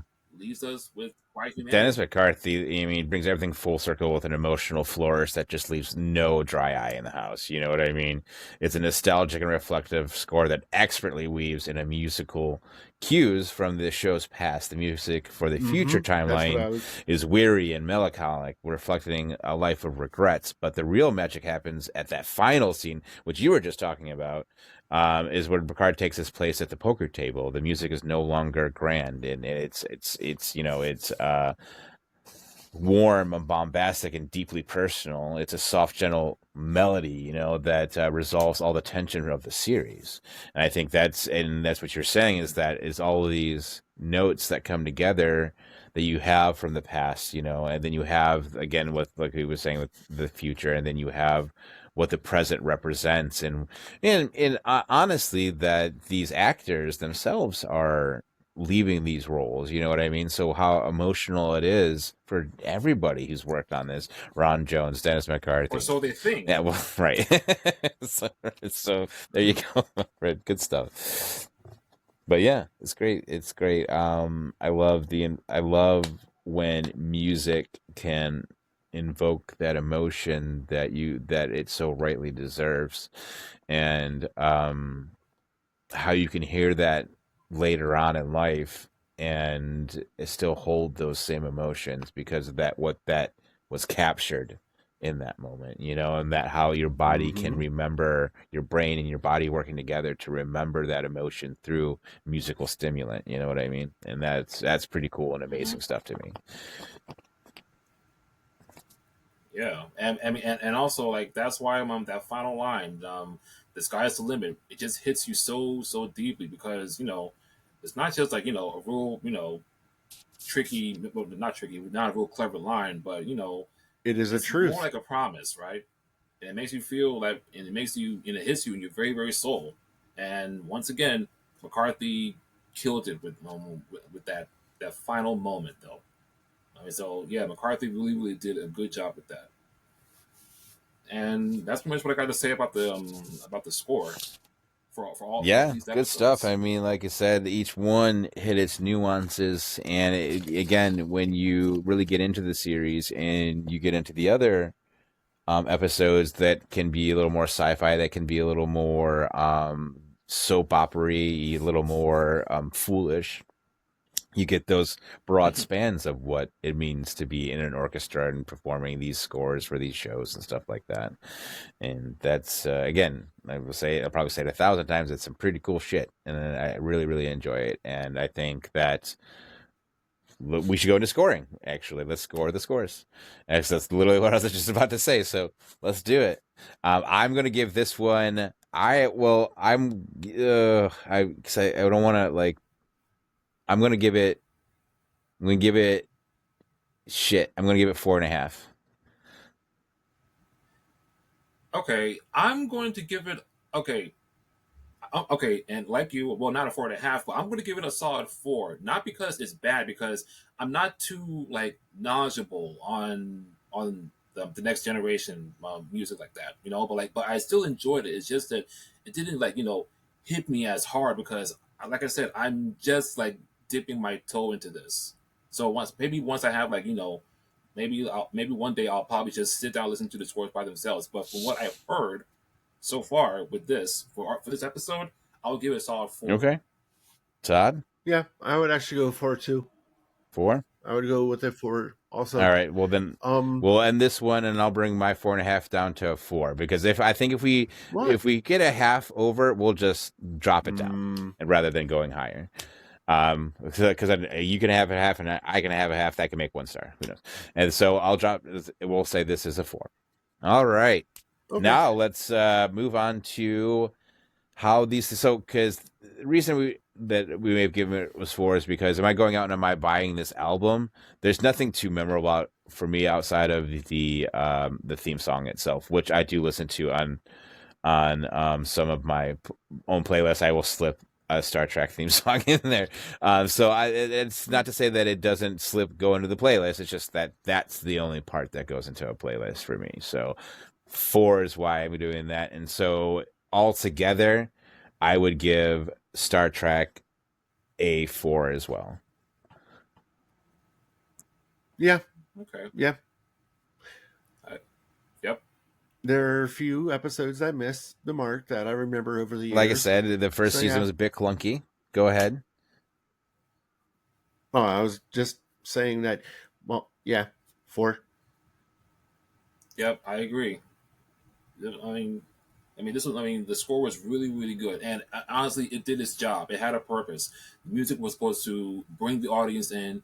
It helps tell the story with these episodes, and it keeps the audience interested, more engaged, wanting. Hi, see what you did there? More like invested into more of the story, and it brings the audience into saying like I want to watch more of this. What happens next? And I believe the music did its job. Right, and as you know, that was a point that I didn't bring up with the Borg episode was when Riker says warp fire, it literally cuts off at that point.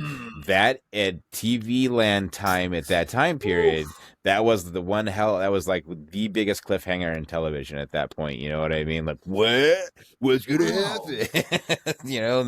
Wait till next season for it to, and that keeps them locked in. And now today it's all about binge watching and get it done in a day. You know what I mean? And there's no more water cooler talking about a show. And that's what I think that's what I want to watch Peacemaker, and that's released weekly. And people are like, oh, I don't want to wait a week to watch it. I was like, well, but that makes you talk about it. Like, what's going to happen? What is Chris going to do? What is going to happen with fucking everybody in the show, like you never know which way what's gonna. I mean, literally, that's one of those shows where a twist is guaranteed every episode, and it's just like that's what I look. Cause you just never know what's gonna come out of fucking left field, and the show itself is hilarious. On top of that, I don't know if you might not be a John Cena fan or whatever, but I enjoy the show. Well, he's a good actor, and I love Peacemaker. My brother and I, we watch it every week together. It is. Did you, without show. the internet, did you figure out what was wrong with the dimension that he's in? The best dimension ever. What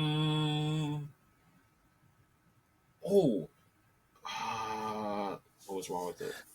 I probably must Planet have X. Missed it, but Oh, I did hear. Okay, yeah. Yeah, that means that the Nazis won, and that if you've noticed, there's no black people in any of the scenes. Wait. Yeah. What? Yeah. Hold on. Okay, I gotta go back to this. I did the same thing, dude. I went back and I was like, oh, shit, there isn't any. What the fuck? Hold up. I was like, oh, that makes sense because the Nazis won. That's why his dad's a hero, and it made all the sense after that was said. I was like, oh, it's not the best dimension ever. I mean, I knew it was a different dimension, but I didn't know there was actually actual repercussions of the new dimension. I thought it was just nope. But I wasn't. Damn, my twin brother pointed it out to me because I didn't notice anything either. I was like, oh, they're a happy family and they're having a good time. It's great, but it's not great. But we will get there, and I think that's going to be one of the big twists if people weren't paying attention, which I really wasn't. I guess I didn't think about it. You know what I mean? But you will. Watching it forward, especially now that he's full on dipped into the dimension. Sorry, spoilers, Todd. Oh, you're fine. As we slipped off of Star Trek. Yeah, I think we're about to score how they work together. Yes. Mm-hmm. So what was our score? We got 5, 4, 8. We got 8. 13. Where does that put us? That puts us at an A minor, right? Yes. Mhm. All right. Yes, A minor. So that's just below Superman. Superman's an A, right? Yeah. Okay, Yeah. so this is working. It's not all sitting on the same level. Great. So awesome. So we got A major. Wait, no, we have A and A minor so far. Doo-doo. Mhm. I can't wait to get this together and actually play whatever the measurement is. Like on a, it might be garbage. It Yeah. might be great. It might be Yeah. our new theme song. You know what I mean? But this is Star Trek, and we made it so. And again, there's so much to tackle with Star Trek. Like I said, I'm a Lower Decks fan. The show, it has been canceled, but Strange New Worlds is out there, and that's a lot of fun, bringing the original cast together slowly but surely.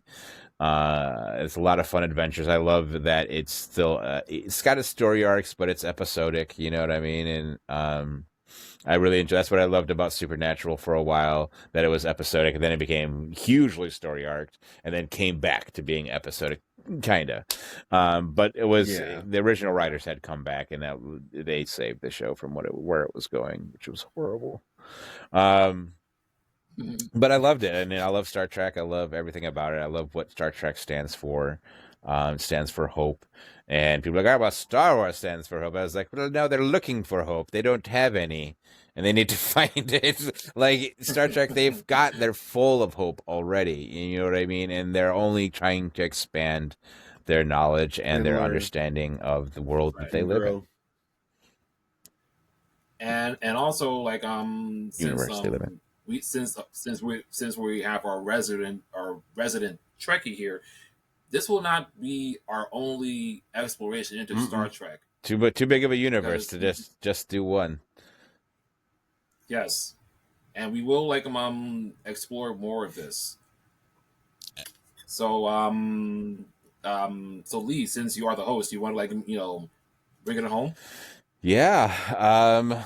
Let's see here. I think we tackled all we could with the Star Trek here.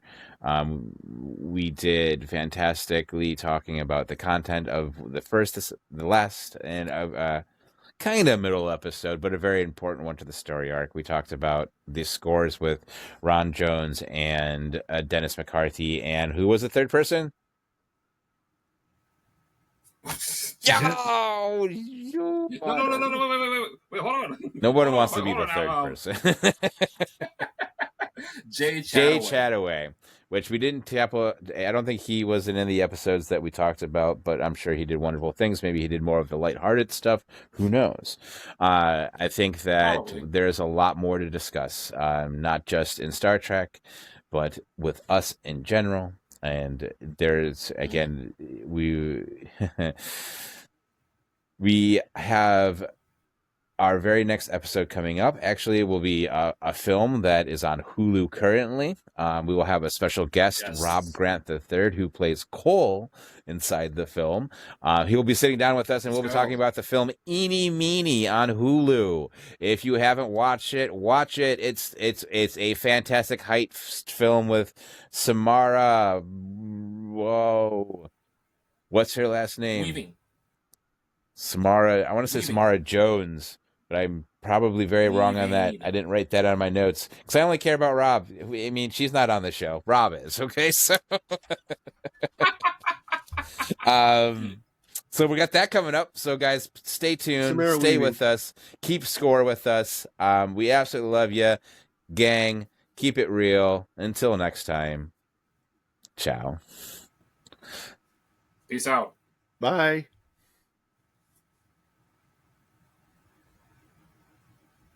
All right, so how'd you guys feel about that? That was good. Yes. That was. I think having talking notes helps. I think I'm going to get a monitor though, so I can like a speech monitor, so I can put this stuff in because I realized these are actually not the right notes I meant to print out. That's why I kept looking. I was like, wait a minute. There's other things I had, and they weren't there. So Yeah, I was going to say, learning lesson. Like this is, I sent you one, but then I went and I did more last night, and I added answers to my talking points and to my questions, and none of my answers were here, and that's why I was like, oh, I had this all written up, and now I gotta do it off the top of my head. Nope. Try to be more prepared about these things. I like, and that's okay. Yeah, but this was a fun episode. I enjoyed this, and I actually might watch some of the actual Star Trek movies since there are so many of them. I mean, yeah. you have So we'll get there, but there's a series of Star Trek films from the TOS, the original series, and there's a line of Next Generation films. Yep. The original Star Trek film. Like, yeah, they're all wearing pajamas. I don't know what the decision there was, but I don't know. They wanted to make it more like Aliens or something. I have no idea. The film's okay. If you ask my ex, her favorite one is the whale one, which 5, which people seem to love the shit out of. For being a 5th in a series. It's like we like the second one, and then we like the 5th one, and it's like okay. It's usually the Search for Spock, I think. Or no, it's the second one is the Wrath of Khan, right? So it's Wrath of Khan, Search of Spock. So it's The Voyage Home. Voyage Home, and then it's the whale movie. I think that was the Final Frontier, if I'm not mistaken. Is that the 5th one? I'll pull the list up. You guys got real quiet. But it goes motion picture, Wrath of Khan, and then The Search for Spock. Which was directed by Spock. Yes. Because he was promised, it's motion picture, Wrath of Khan, Search for Spock, The Voyage Home, so you were correct, The Final Frontier, and then The Undiscovered Country. That's 6. Mm-hmm. Yep. The Voyage Home is the one with the whales, so that'd be the 4th movie. The Voyage Home is the 4th movie, and that's the one where they even in they did what were they on? Was it Picard? No, it was Picard. They recreated that scene with there's a scene in that film where they go back in time basically to San Francisco back in the 80s or whatever. And yep, the 80s. And there's a scene where Spock and Kirk get on a bus, and Spock has a headband wrapped around his head so he can cover his ears. And they get on a bus, and a punk kid is playing his rock music really loud on the bus, like on a boombox. You know what I mean? And he's being super annoying, and someone asks him to turn it down, and he just flicks him off. And then Spock goes over there and gives him the Vulcan neck pinch and knocks him out, and everyone starts clapping. You know what I mean? So in Picard, they recreated that scene with that same punk guy, and it's 7 of 9, and the new female lead in Picard, and they're on the bus, and she asks him to turn it down, and he goes, okay. You know what I mean? Fair enough. He's like, oh, no problem. Yeah. So it's kind of funny, a little nod if you know the films, you know what I mean? And even then, that it was not even in an original series, it was in a Picard, a series after TNG. But you got to know your shit, man, to catch those little Easter eggs. Yo, did you ever watch the animated series? Lower Decks? No. Oh, he's been in the 70s. The TOS? Yeah, and it's funny because that's all the original cast too. That's Shatner, that's Nimoy, that's God, what's Bones' real name? DeForest Kelly. Yeah, that's why it's because it's different. DeForest. I don't know the Scottish guy's name, and I don't know Chekhov's real name either. And then you've got Sulu. Okay. If I remember correctly, I believe the animated series was supposed to be the continuation of the first season because they didn't think they would get another, live action season. Yeah. And I don't know if it was the animated series or if it was the actual series, but Nimoy saved everyone's jobs. Yes. He goes, they wanted to Also- recast, and he was like, no, he's got to be this cast. And he said, if it's not this cast, then I'm not going to do it. But they wanted to keep Nimoy because Nimoy was the selling point at that point. Mm-hmm. Yep. Okay. All right. So he saved I mean, everybody. I mean, you have a guy with big ears who talks all smart. I mean, of course, he's going to be the standout in my opinion. And I guess this is supposed to be a Jewish symbol. Mm-hmm. Yep. Okay, that I didn't know. Can you do it, Todd? Melford just did it. I didn't. There we go. Good boys. I can't quite crook my my thumb correctly, but yeah. Oh, then can you? Oh, nope. That took forever, dude, Okay, to learn how to do that.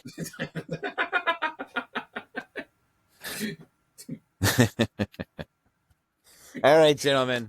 Do you want to? So, when do you want to meet again?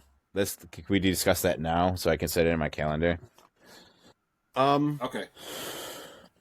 I'm It's next week sometime. So it gives you time to watch Eeny Meeny. Yeah. Or no, I'm sorry. We're doing MGS next. So and then we're doing MGS next. Yes. No, it's Eeny Meeny because you put that at That's right. 3. That's right. Well, no, but we don't have to record that in order. We can just place it in order. Yeah. Oh, Yeah. Yeah, it's kind of the beauty of this. We can put this, yeah. But we just got to know what episode we're going to talk about next and make sure we record that fucking episode. Mm-hmm. Oh, okay. So do you want to just do MGS next? Yeah, let's do MGS next. How do you guys want to cover it? Because as Lee learned firsthand, it's bonkers. Very bonkers. It's just so like cheesy. It's just like this cheesy. But I love it. It's like, I'll get you, Smurfies. Like I was the best in the world. And it's like, oh, okay. Indeed. Yeah. Like, well, anyway, to move the story along. What's going on? Do you guys just want to watch? Lee, didn't you said you found a YouTube video that it's the whole 5-hour cinematic. Mm-hmm. Yeah. Just for MGS. Yeah, just for MGS 1, and it has the cinematics, but it also has like the green screen dialogue where it's like the two faces, and then they have the codecs, the radio dialogue. Yeah, so it has that, and then it'll go into the cinematic, and it'll go back to that, and there might be a little bit of gameplay. Just so you can kind of see how we got to where we just got to. Could you put that in the chat so maybe? Yeah. I'll send it. I'll go when I'm done here. I'll send it to you guys. I see you like Konami.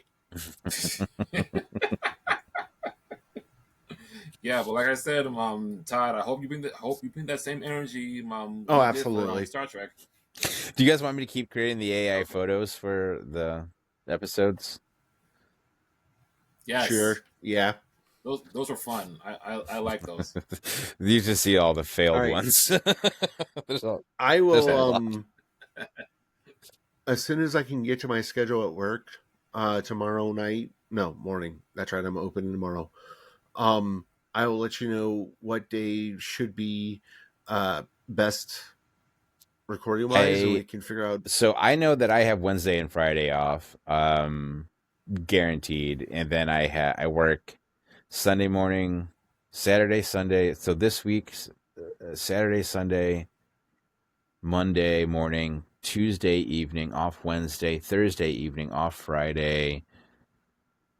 Are we? I think did we reach October at that point? Yes. Okay, then I'm off for until the 8th. Well, the 1st is on Wednesday of next week, and you're off from the October 1st to the 8th. Yeah. But rock on, good for you. Yeah, it's taking some PTO before I split on them. Which sounds bad, but like I want my money. No, I get it. Because I quit with them before, and I had over 90 hours of PTO, and I just thought, I'll just get it in my paycheck if I quit properly. And nope, They're like, no, you don't get Nope. any of that. I was like, oh, okay. Well, I came back and now I'm going to use that PTO and then I'm going to leave, but I'm going to make sure that they paid me my PTO because I've done that before to other people where they said they were quitting while they were either about to take their PTO or on their PTO, and they said you don't get the PTO. And it's just like, what? So you got to play the game. But I'm basically free from that point. I will be unavailable the 3rd, 4th, and 5th, possibly the 6th, depending on my sleep schedule. But that's the 48-hour film festival, or film project. So I will be I'll be awake, but I won't be. Very busy. How often do they do those? Well, we are lucky that we get to do it twice a year. They do it once a year in all of the cities all over the world, and then only a few select cities get the special interest 48, which is the horror and sci-fi 48. All right. I know the 10th I will be preoccupied from 9 a.m. till 11 p.m. that day. So I know that's out of the question, but we'll figure it out. But I really have to go pee. All right, guys. Good to see you. We'll figure it out. I'll send the link for MGS. Thank you. Later, guys. All right. Peace.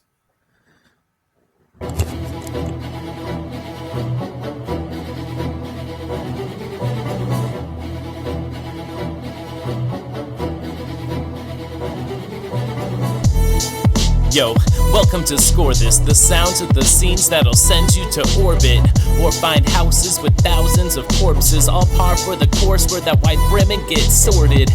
Keep the rings that I'm lording, let the orcs keep on hoarding. Heroes raise your capes, villains hide your faces, uniting all the races, facing empires, racing to the finish, kicking tires, lighting fires. The music keeping you engaged, pumping through your veins. Malfred, Lee, and Todd, bring it to the table, talking songs and fables, checking all the angles, left in empty cradles or hiding in your stables. Hear it from the source, sounds born from your favorite movies, leaving hearts torn from your chest. In theaters or in your fortress, we'd like to welcome one and all to Score This.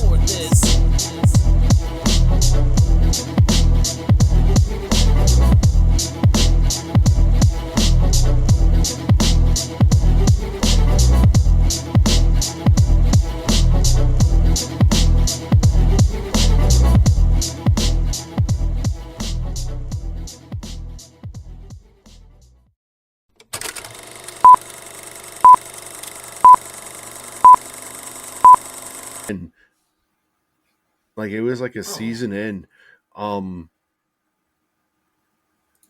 that mom pretty much went, yep, too much.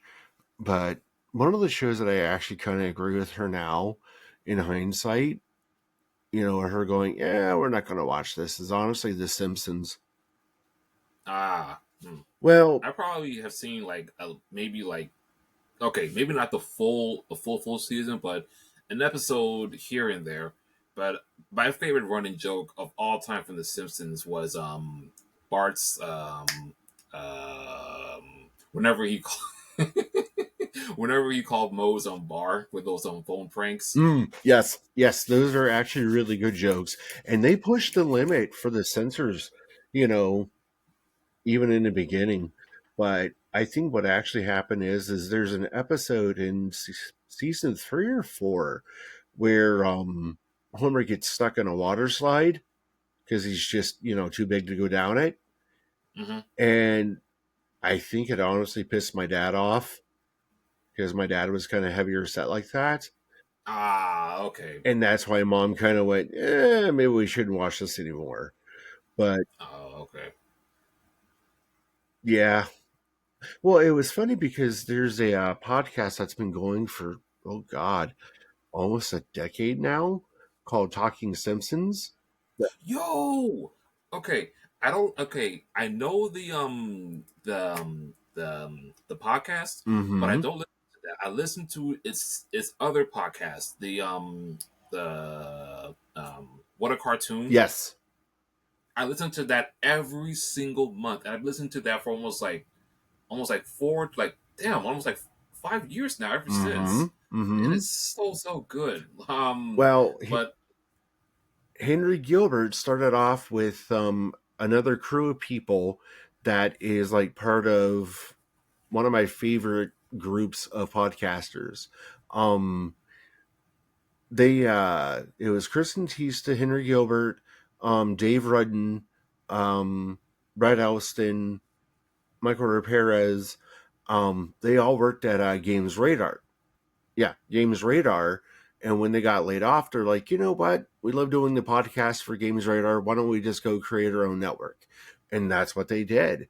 And they started off with a show called Laser Time, which just delved into, pop culture stuff from, way back when to modern day. And they started branching off into like, talking Simpsons. They had a wrestling podcast. The other one they launched at the same time was actually Video Game Apocalypse, which is their video game podcast that's been going for over a decade now. Okay. But I fell in love with them, and I listened to the first 7 seasons of this, the Simpsons through them, and it actually impressed me that whether it was by watching it or through osmosis, I actually knew. I would honestly say the first 6.5 seasons of The Simpsons like the back of my hand. But about 2 years ago, no, actually be a little bit further back, about 4 years ago, my youngest daughter started watching The Simpsons, on Hulu and Disney Plus. But I'm sitting there and I'm watching this and I'm like, no wonder Mom had an issue with, half these episodes, Well, it was a twofold thing. It probably reminded Mom of, her relationship with my dad, the whole Marge Homer, dynamic. Now, granted, my dad was worse than what, Homer was, as a, father and husband. But I'll make you a bet it was one of those, Jesus Christ, he is just like Homer. It was probably going through her mind, more times than she'd like to count, on top of like, just the cruelty of The Simpsons every now and then when it came to certain topics. But, like I've discussed before, Mom was fairly religious, and, it kind of bled into everything that, Right. us kids were able to do or not do eventually. Like, I have a great story to tell when we do MGS. It is probably a hell of an intro into the episode, so I'm going to save that story. Okay, well, like I said, you're leading that episode, bro. I know, I'm excited. Yeah, like yeah, but since we were talking about talking Simpsons, like have you listened to any of his other like podcasts, like his side projects, like Talking Futurama or Talking of the Hill? No, I've debated actually going back through King of the Hill, because it's one of those shows that, oh God, I caught probably the first 3-4 seasons of, as a family, and then we just kind of fell off of it, But looking back at it in hindsight, I really appreciate King of the Hill for just presenting middle American people, in their everyday lives. They would have some funny episodes where things just kind of go off the rails, but nothing like The Simpsons. It was very much, just run of the mill everyday lives. And I really appreciated that. I mean, I'm not too big on King of the Hill. I mean, I know what it is. I mean, like who doesn't know what it is? It's just that I don't know. It just didn't click with me personally. I mean, like, and I like Mike Judge. I mean, I've seen Beavis and Butthead Do America so many times when I was little, and I've seen a little bit of the TV show like the original series, not the new season. I don't know. It's just that style of humor. It's just I don't know. It is so ridiculous, so funny, and the fact that that guy Mike Judge can voice all of those characters like by himself with no additional help. I mean, that's an insane talent in itself. Mhm. Probably like before Seth MacFarlane Yep. or some of these Justin Roiland these and people creator like that. based cartoons. Mhm. Yeah. Well, okay, so I have gone through the newest seasons of Beavis and Butthead, and almost every episode I laugh maniacally. Granted, it was a hell of a stress buster for, what I was doing work-wise at the time. But I think the most important thing about Beavis and Butthead is the very subtle social commentary that goes into, everything Mike Judge does as a, content creator. Because that's one of the things that I don't think a lot of people honestly get is everything he does has a social commentary behind it. Um well, like the newest seasons, there are flash forwards where you see Beavis and Butthead in their, mid 40s, early 50s, and to be quite fair, those episodes kind of annoyed me at first until we got to the kidney episode. There's an Okay, I haven't seen it, so you're gonna have to get some. You're just going to tell me like I you haven't seen it, so you have to go ahead and spoil it. I know. Beavis needs a kidney, and they realize that one of their old friends is the right blood type.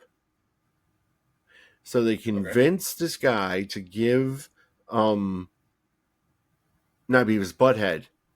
Wait, hold on. I can't. Either way, one of them needs a kidney. They convince this old friend, to give up a kidney, and they destroy the kidney hours after getting the implant done. And I laughed maniacally at it because it was so absurd and over the top that it was just, it's what I needed in that moment. Let's put it this way. The first episode of the newest seasons starts with them going to an escape room. That's supposed to,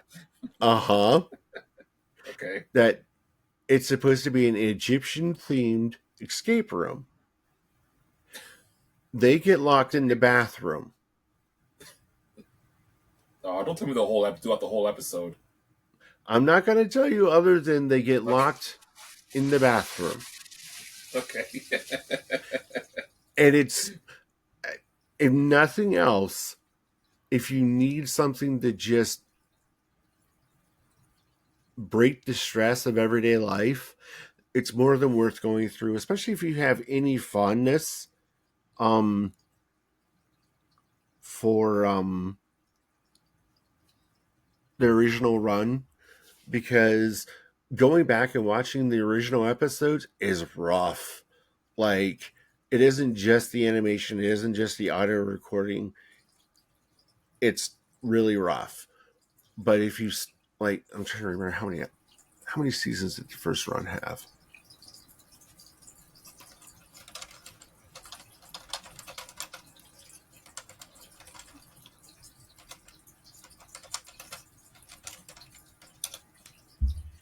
It had 7 seasons originally, and yeah, I would honestly say that the first 2 seasons are really rough, but once they find the footing, it kind of just, it works. Okay. And it's so, oh no, you first.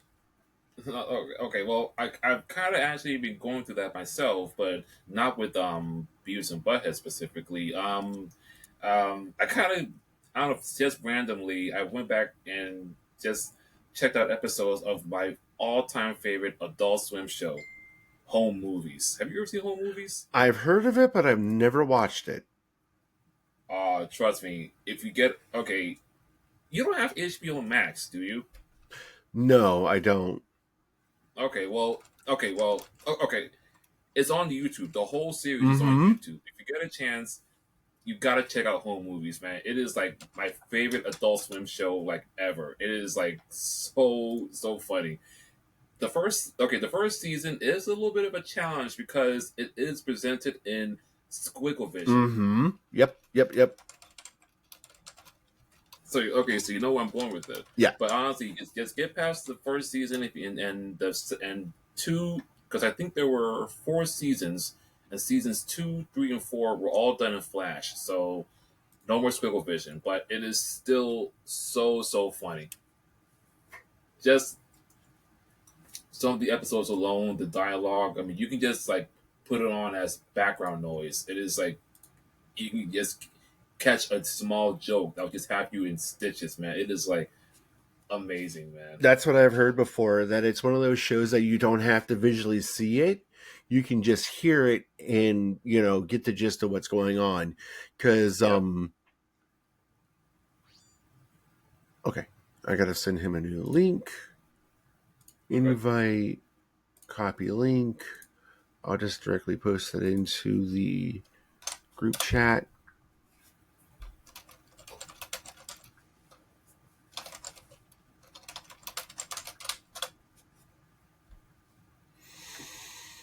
Mm.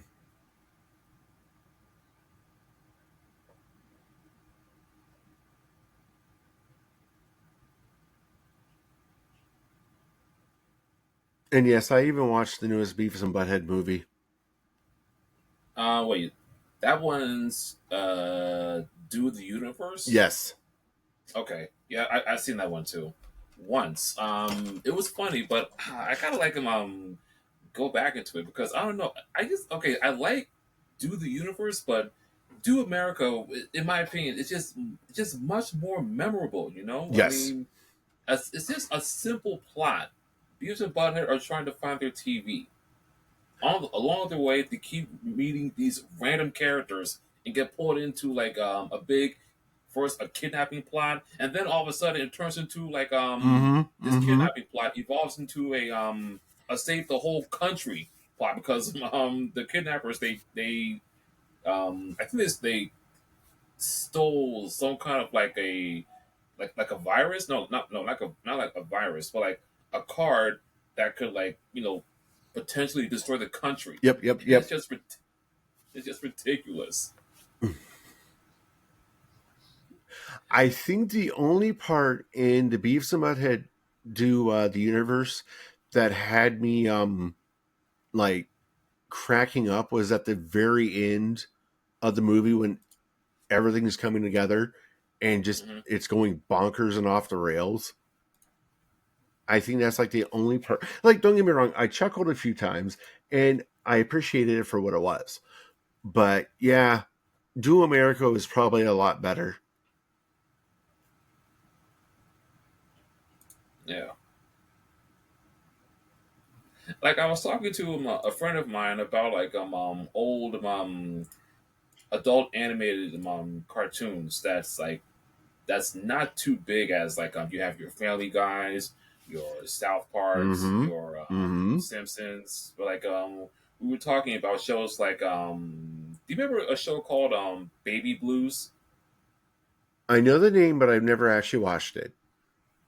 About this one married couple living in the suburbs and kind of have like some random problems with sometimes they have some issues with their marriage they have to work through and some other random shit, but it is still really good. And then like another one that's like probably I don't think too forgotten, but a very small amount of people know. Do you remember Mission Hill? I know the name. Ah, okay.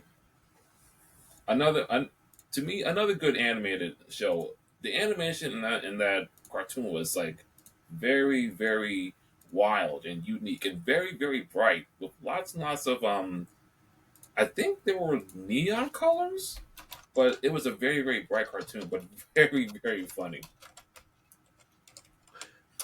Well, I didn't watch. Okay, I see what you mean by the vibrancy of it. That is a weird animation style. Mm-hmm. And since you were talking about The Simpsons, I think two of the writers from Simpsons created Mission Hill. Bill Oakley, yeah, and Josh And, Weinstein. yep, that's them. Oh gosh. One of the ones that I caught every now and then that always just, I don't know what I think, was the Oblongs. Okay, I do know that one. I have not seen it. I know it stars Will Ferrell, Mm-hmm. and I think another big star. If I'm not mistaken, her name was Jean Smart. I do not know Yes. how I remember that. Yep, Gene Smart was, I think, his wife. But it's one of those ones where I would catch random episodes and it would just be bonkers. And I'm like, this isn't bad. Oh God, Pickles. I went down Mr. Pickles. Oh, dude, the dog. Dude, I'm sorry, bro. I hate that show, man. I only watch it for the opening. That's it. Dude, that show was whack, man. Like, a dog possessed by the devil, and he's just like just doing random shit. Like, just like, oh god, man. I love it. I mean, It's the insanity that I love. Hey, have you seen the Korgoth of Barbaria? No, what is it called? Korgoth of Barbaria. It's not a series. It's just a pilot that never picked up on Adult Swim. That is basically, in my opinion, the same level as Mr. Pickles. Oh Jesus, that does look intense. Yeah. Oh, It's basic. I have something for you. I have to find it. Damn it, I can't remember the name of it.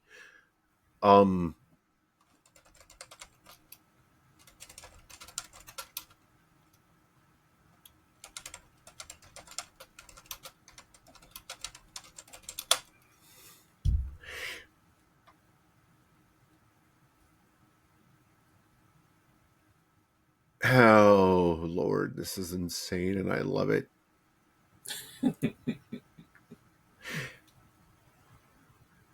Name it. I want to actually go to YouTube and not. Okay, what was it? Was it a cartoon? I want to go to the actual channel. Yeah, it's a YouTube cartoon.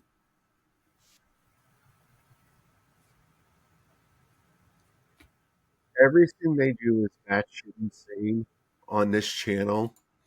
But my favorite is probably the Barbarian one. Because it goes places. Hold on, I was going to send it to you. All right, Control V.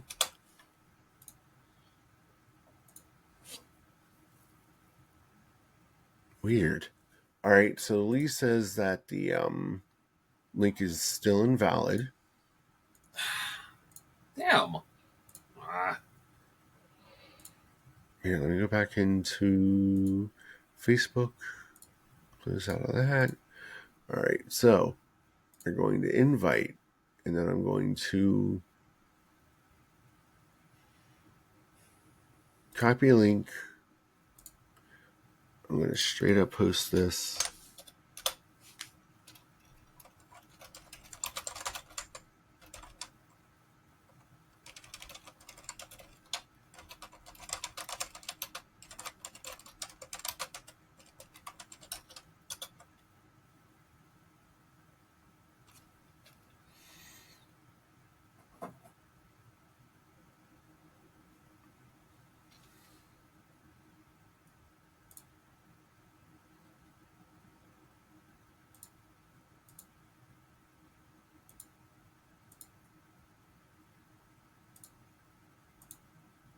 Just to drive you insane, we should do a Mr. Pickles episode. Man. What, to make me upset or something? I mean...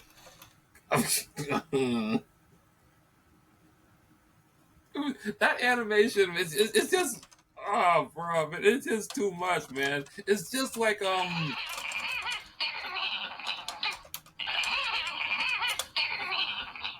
the the hell? hell is that?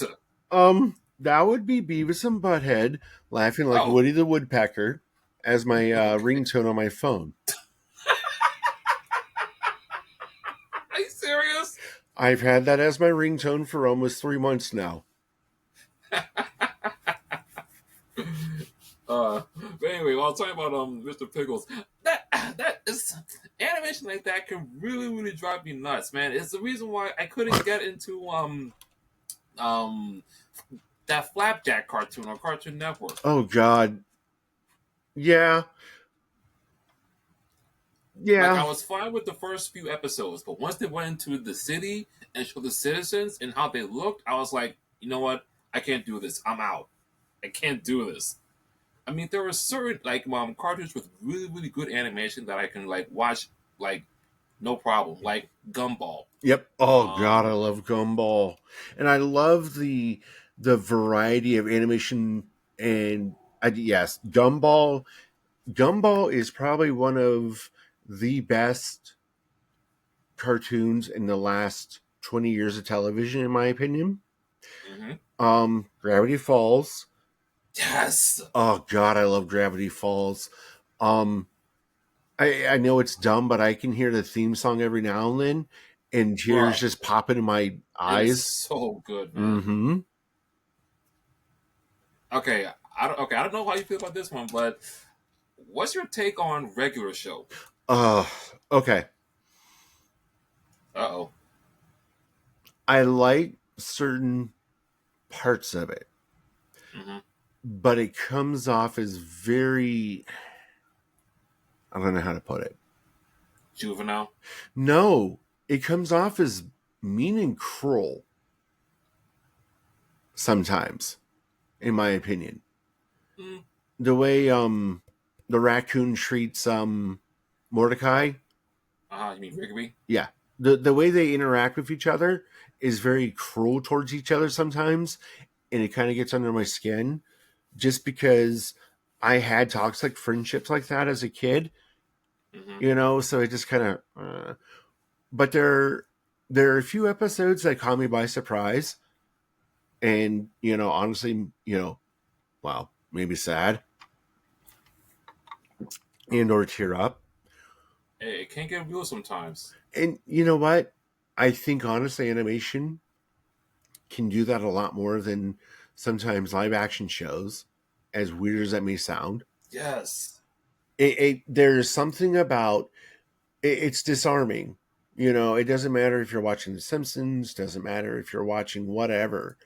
It's very disarming to not expect something to hit you in the feels, Mm-hmm. especially when it's animated, especially if it's a show. Okay, perfect example, Gumball. The Mm-hmm. episode that focuses on the mom and all her struggles day in and day out about being a mom, being, a wife, and also having her own wants and needs. Dude, that episode broke me because I got it. I don't think I've seen this episode. Was this like one of the later seasons? Let me go dig it up. Hmm.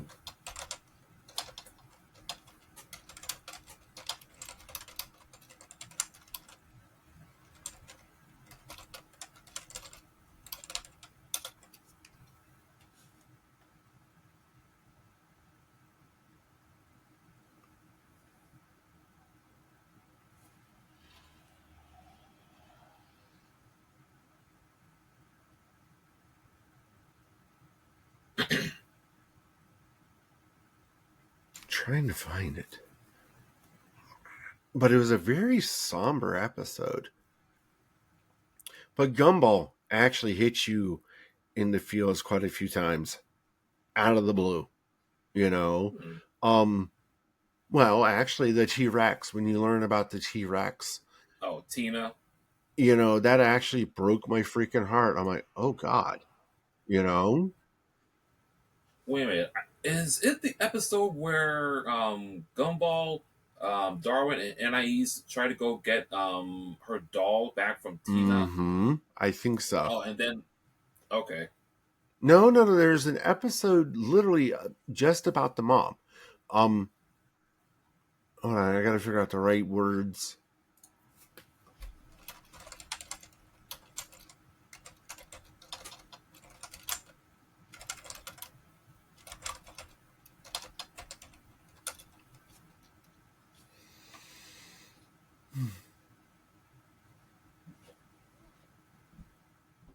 Yes, it's called The Choices. It's literally about the choices that led her up to being the mother that she is. what season is that on from? Trying to find it. That sounds mad familiar.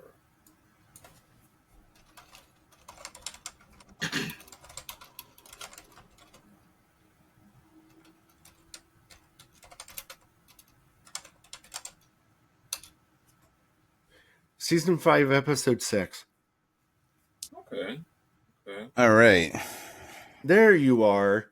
I made it. All decked out and shit. What up? What up, yo? Get my shit together here. So, Go ahead. Talk some. you pick. Yeah. Okay, so I have a question for both of you. See. Yo. Have you ever heard of Sanjay and Craig? Okay, I tried to get into that one, but I don't know. It just I don't know. But Nickelodeon hasn't like been hitting me with the cartoons as of late. Ever since I think like the last cartoon I saw from Nickelodeon was the last season of Fairly Odd Parents. But by that time, I was done with that show once they switched the animation. What is with cartoons doing that these days? Just straight up changing the animation style. Like, isn't Adventure Time like that or some shit like that? No. No, Adventure Time stayed consistent the whole way through. The quality got better over time, but the see, that's one that I can't stand. I can't stand Adventure Time. Really? No, that was I've never watched mad it. popular. I mean, I watched some episodes. I mean, I actually did watch like the whole show from beginning to end, and I mean, it had its moments. I mean, there were some times where Finn did annoy me. There were some moments where Jake annoyed me, but I don't know. But I mean, it's okay. I didn't hate it. I just thought it was okay. But I just personally, I just like regular shows just a little bit more because I'm gonna be honest with you, just real quick. I never even wanted to watch regular show until my little brother convinced me. And then once we saw the very first episode, that's when like, okay, you got me. And then from 7 straight years, we just watched the entire show, including the movie, up to the final episode where we shed some tears. I'm gonna be dead honest. We actually cried the last episode. Of a cartoon? The movie caught me off guard. Hey man, it's like Lee. It's like what Tom was saying. Sometimes animation can hit you in the feels. It can. I'm not going to say it doesn't. Hey, I've seen Secret of the Nim. You know what I mean? Oh, jeez. You know what I mean? Like, hey. No. Watership Down.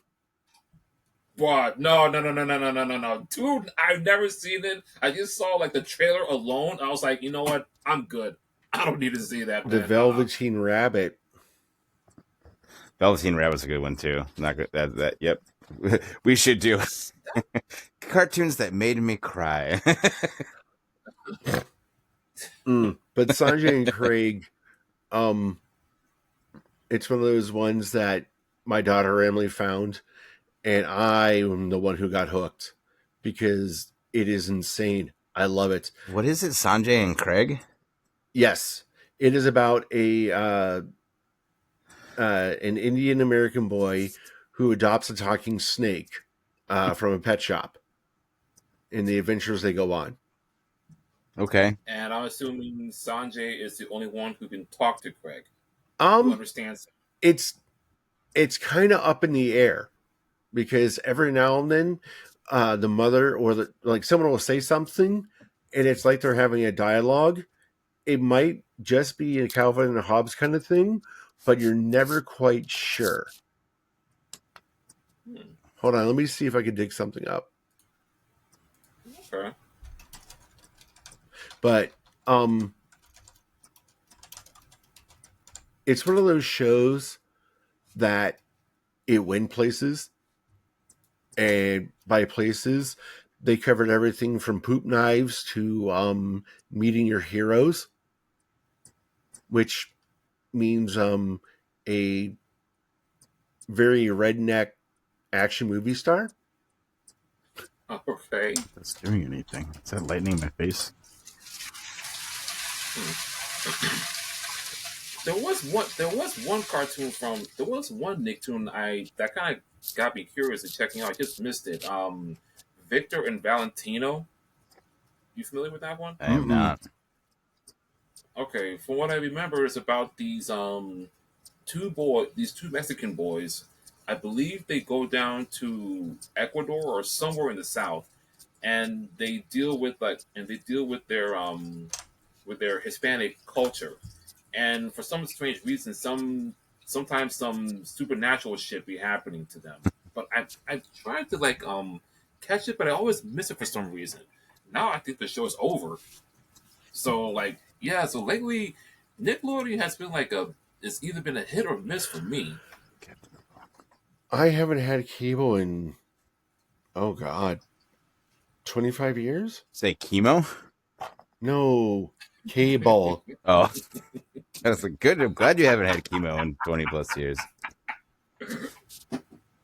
No, you gotta clip that, man. That is funny. Like an outtake. Sorry. No, I'm trying good. to get all set up over here. No, I'm just talking to a girl and she has leukemia, so maybe it's just on my forefront of my brain. No, I get it. I apologize. No, I don't apologize. Things are funny. Don't ever apologize for laughing at something. It's one of my mottos in life. If it makes you laugh, then laugh at it. Whatever your freak flag is, let it fly, bro. Laughter is joyful. It's kind of funny you said that, Lee, because I'm listening to a podcast and that's usually their ending line for an episode. Oh, let the freak flag fly. Yeah. Go ahead. If you're a nerd, go ahead and let that. If you're a geek, go ahead and let that geek flag fly. And I was like, okay, got it. I was gonna say something though in regards to. Oh, have you guys seen Dan Versus? Mm-mm. I've heard of it. It's okay. I like it. Makes me laugh. It's Booger from Revenge of the Nerds. He's the main character. Well, not like the character, but his voice. Okay. Metatron from Supernatural, if you're a Supernatural fan. I haven't seen it. I mean, I know it. Just we'll get there. Trust me. And I'll point out. I mean, that's one of my favorite shows of all time, and just so many. Because now this one was a little easier because we can hop through Picard's story very easily. But the Winchester brothers, they're all over the fucking place, dude. They die, they come back, they die, they come back. You know what I mean? It's just like. Okay, so, but there's a ton of fun fan episodes. There's scary episodes. There's episodes that suck. You know what I mean? It's all over the place. And so I think that's going to be a good one. And I think that one itself, I don't even want to do in one episode. It might be a couple episodes, break it up seasons 1 through 5, 6 through 10, and then 11 through 15. You know what I mean? Wait, how many seasons did Supernatural go? 15. Wow. I know. I grew up with those motherfuckers. And if I'm not mistaken, I believe it also got a prequel series based on their parents. It's called The Winchesters. It was okay. It had potential, but it just fizzled. I don't know why none of the because there was 2 spin-offs. There was The Winchesters that was actually picked up, and then there was Wayward Sisters. and that one did not get picked up, which is actually one of the pilot episode is really one of the episodes within Supernatural, and that's called Wayward Sisters, and that's supposed to be the pilot episode for the spinoff, and Backdoor pilot. and it didn't pick up. People just want to see Sam and Dean, dude, and it's really all it is. And I mean, I still see articles written today about a show that was canceled 3 or 4 years ago. You know what I mean? Like that people are still very much. And then you've got The Boys, which is directed by Eric Kripke, and they have that whole Supernatural reunion this season where you've got Misha Collins, you've got Jensen Ackles, you've got Jared Padalecki, you've got I don't know his real name, but Bobby from Supernatural, who plays I think the president in The Boys, or a large political official of some sort. But I mean, there's just and you look and there's other characters sprinkled here and there, and you know what I mean, in different parts and roles. So it's very much like Kripke was like, oh, these are my guys, so we're just gonna do this show now. You know what I mean? And that's what people are calling it. They're not even calling it like the Boys episode. They're calling it the Supernatural episode because it supersedes even another show. Hey, I'm looking forward to the last season of The Boys, man. My brothers and I, we pretty much have been playing catch up for the past 2 years, and we're already hooked. And now we're already watching Gen V, but we didn't start season 2 yet. I almost started Gen V because, again, I know that Soldier Boy's in there briefly for an episode. Now I'm like, I just want to watch Jensen, which makes me sound gay. I'm not, and there's not that there's, I'm just saying, but I do have a man crush on Jensen Ackles, so you know what I mean? It's very true, and I will admit that. Lee, I know guys who actually even who call Bruce Lee handsome. It is not a problem. Bruce Lee, huh? I mean, I get it for an Asian man. Well, yeah. Okay. Dad, we've been chopping it up for a minute. Did you? Okay. Before we get started, are we going? So at the end of this episode, or what are we? Are we going to Eeny Meeny? Even though that's not the next episode we're recording, are we going to Eeny Meeny next? Is that what we lead to at the end of this episode? Yeah, is that right? Okay. I just want to, because when we do our little thing at the end, I don't want there to be any kind of confusion between us. I want to know, I want people to think that we're polished. You know what I mean? We know what we're talking about. Things are written down. Things are not written down. Let me tell you. So did you get Hulu, Todd? Or not yet? Not yet. Okay. I got to go back into my emails. I think I have a offer for Hulu Disney Plus for $3 for 6 months. See all those people boycotting Disney Plus because of Jimmy Kimmel. Kind of nah. I'm good with that. With what? Nah, with the whole Jimmy Kimmel thing. I'm good. I'm not trying to get to a political thing. Not trying to get political and all that. Yeah, it's stupid. It really is. When they do show the other side of things, and you go, these guys are saying all these different horrible things. And he said one joke on a comedy night show. I mean, it's what he's supposed to do. And so to get canceled like that, I don't know. Whatever. I don't watch nighttime shows anyway, but it's still stupid in my opinion. It's freedom of speech. Exactly. I mean, hey, you got his show back, though. I don't know if you heard that. Mm-hmm. Yep. Happened last night, actually. They uncanceled it? Mm-hmm. Yeah. Oh, good, because they were being stupid. Yeah. No, they were being snowflakes, but that's my opinion. Well, right. Yep. Okay, but okay, so okay, I see that it's recording right now. Are we going to stop and then start again, or No, we can just let this roll. Okay. If you're okay with that. Yeah, I'll start I'll start the captain's log and everything after.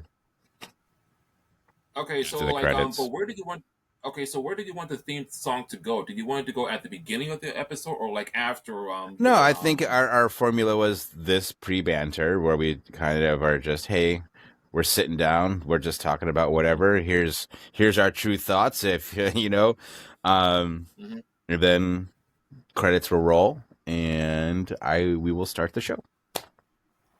Okay. So did you want me to start it off and then No, I'll take this one. I'll start this one off. Yeah.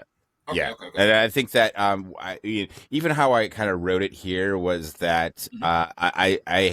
I may have put that as I'm your host for this episode is what I said.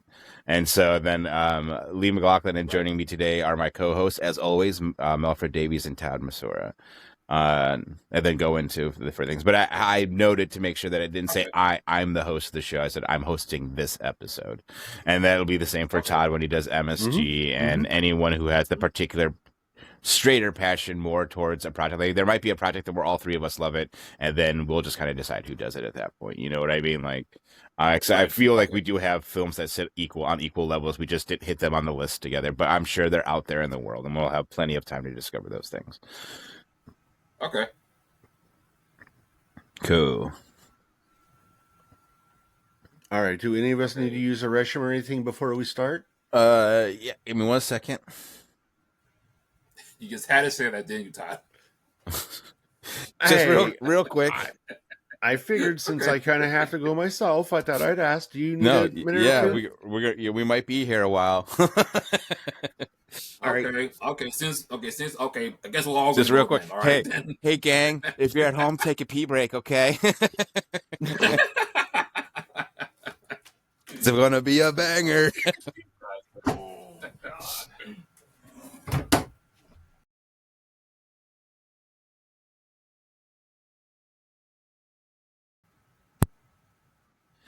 I was thinking about something, Melfred.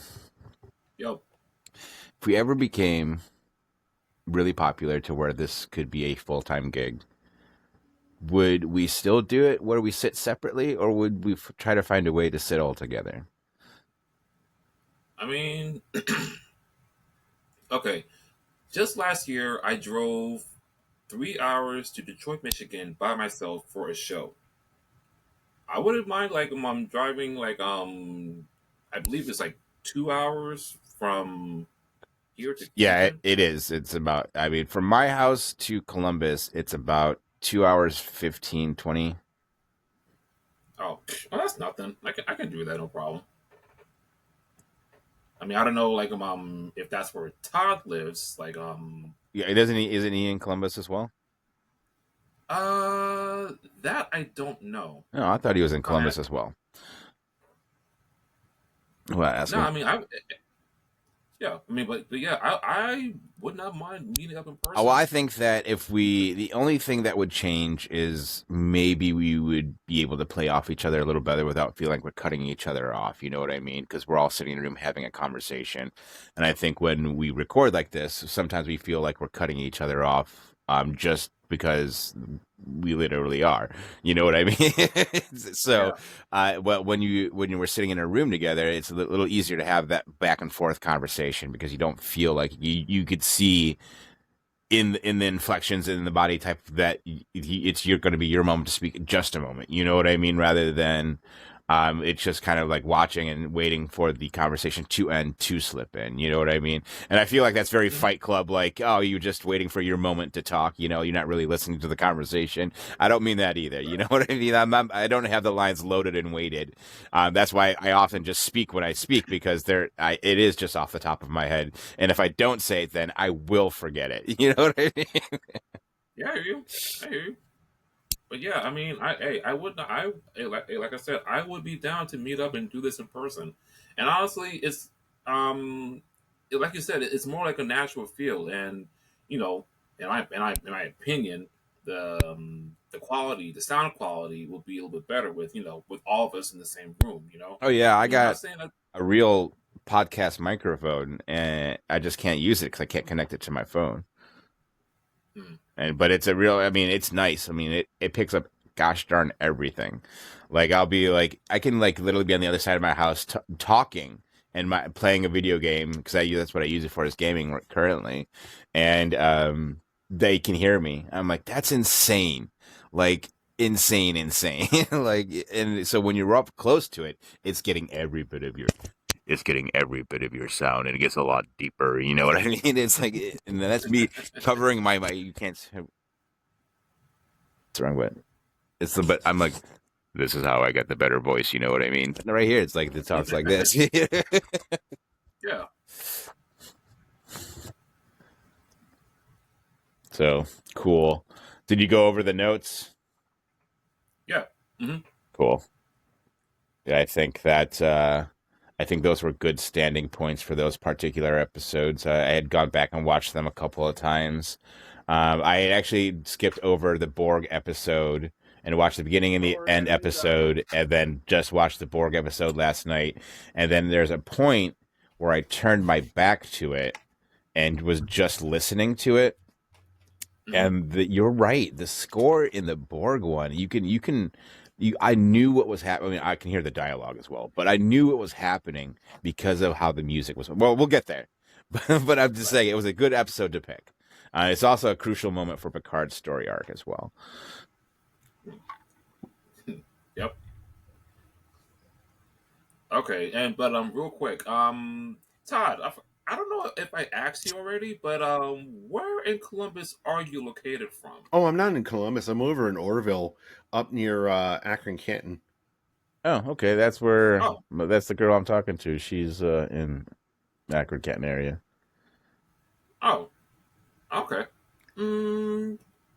Yeah, because Lee was like talking to me earlier while you were gone, saying like actually why don't you tell him? I was just asking, when and if this show becomes something that it can give us provide us a full-time lifestyle, that would we continue to sit solo, or would we meet up and sit together?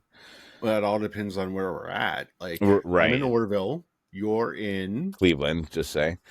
And you're in Columbus, Malford? Mm-hmm. Yeah. Puts you in the middle. Yeah. So basically, it's Lee and me coming to you, Todd. Yeah. But I don't know if I'd have studio space, quote unquote, here, because I have a very tiny house. And see, I have a house in Bay Village, and I have a round table as well. Not that makes a difference, but I have space for cameras and lighting and stuff like that. And I don't not mind. A lot of space, but space. I get it. That is something to actually think about. Down the road. I just want that to be a real thought that's kind of on the back burner of like, okay, do we continue to sit solo? And even then, which we still can, and many podcasts do, is just, I think that we would have more rapport if we were sitting in the same room. I know exactly what you're getting at. I mean, worst comes to worst, we just rent an office out, even if we have to do it like, there's spots you can rent downtown on West 25th. Like there's I forgot what it's called, but it's like a shared space for businesses, and it's like super chic and hip, like Google style. And they rent out, and it's fairly cheap at that. I mean, like 25, 30, 40, $50, something like that. You know what I mean? So it would just be an expense of the program. Mm-hmm. But yeah, if we reach this point, which I would love to, that is something actually to consider. Yeah, I agree. All right, let's start the show then on that note. We're all in agreement of life being awesome. Let's do it. Okay. I was going to do the countdown, but I'm watching myself on the camera, and I'm going all... What? Okay, so 5, 4, 3, 2. Kev, I forgot how to count. Let's take that. Let's do. Come on, and give it the Wayne's World. 5, 4, 3, 2, 1. Captain's log, stardate 2025.8. Shit. Do that again. From the top. Captain's log, stardate 2025. Shh, Melfred. That was me. It was Todd? I can't see you, Todd. Your face is covered by my face. Well, all right. From the top, here we go. Bada boop, bada beep. No smiles.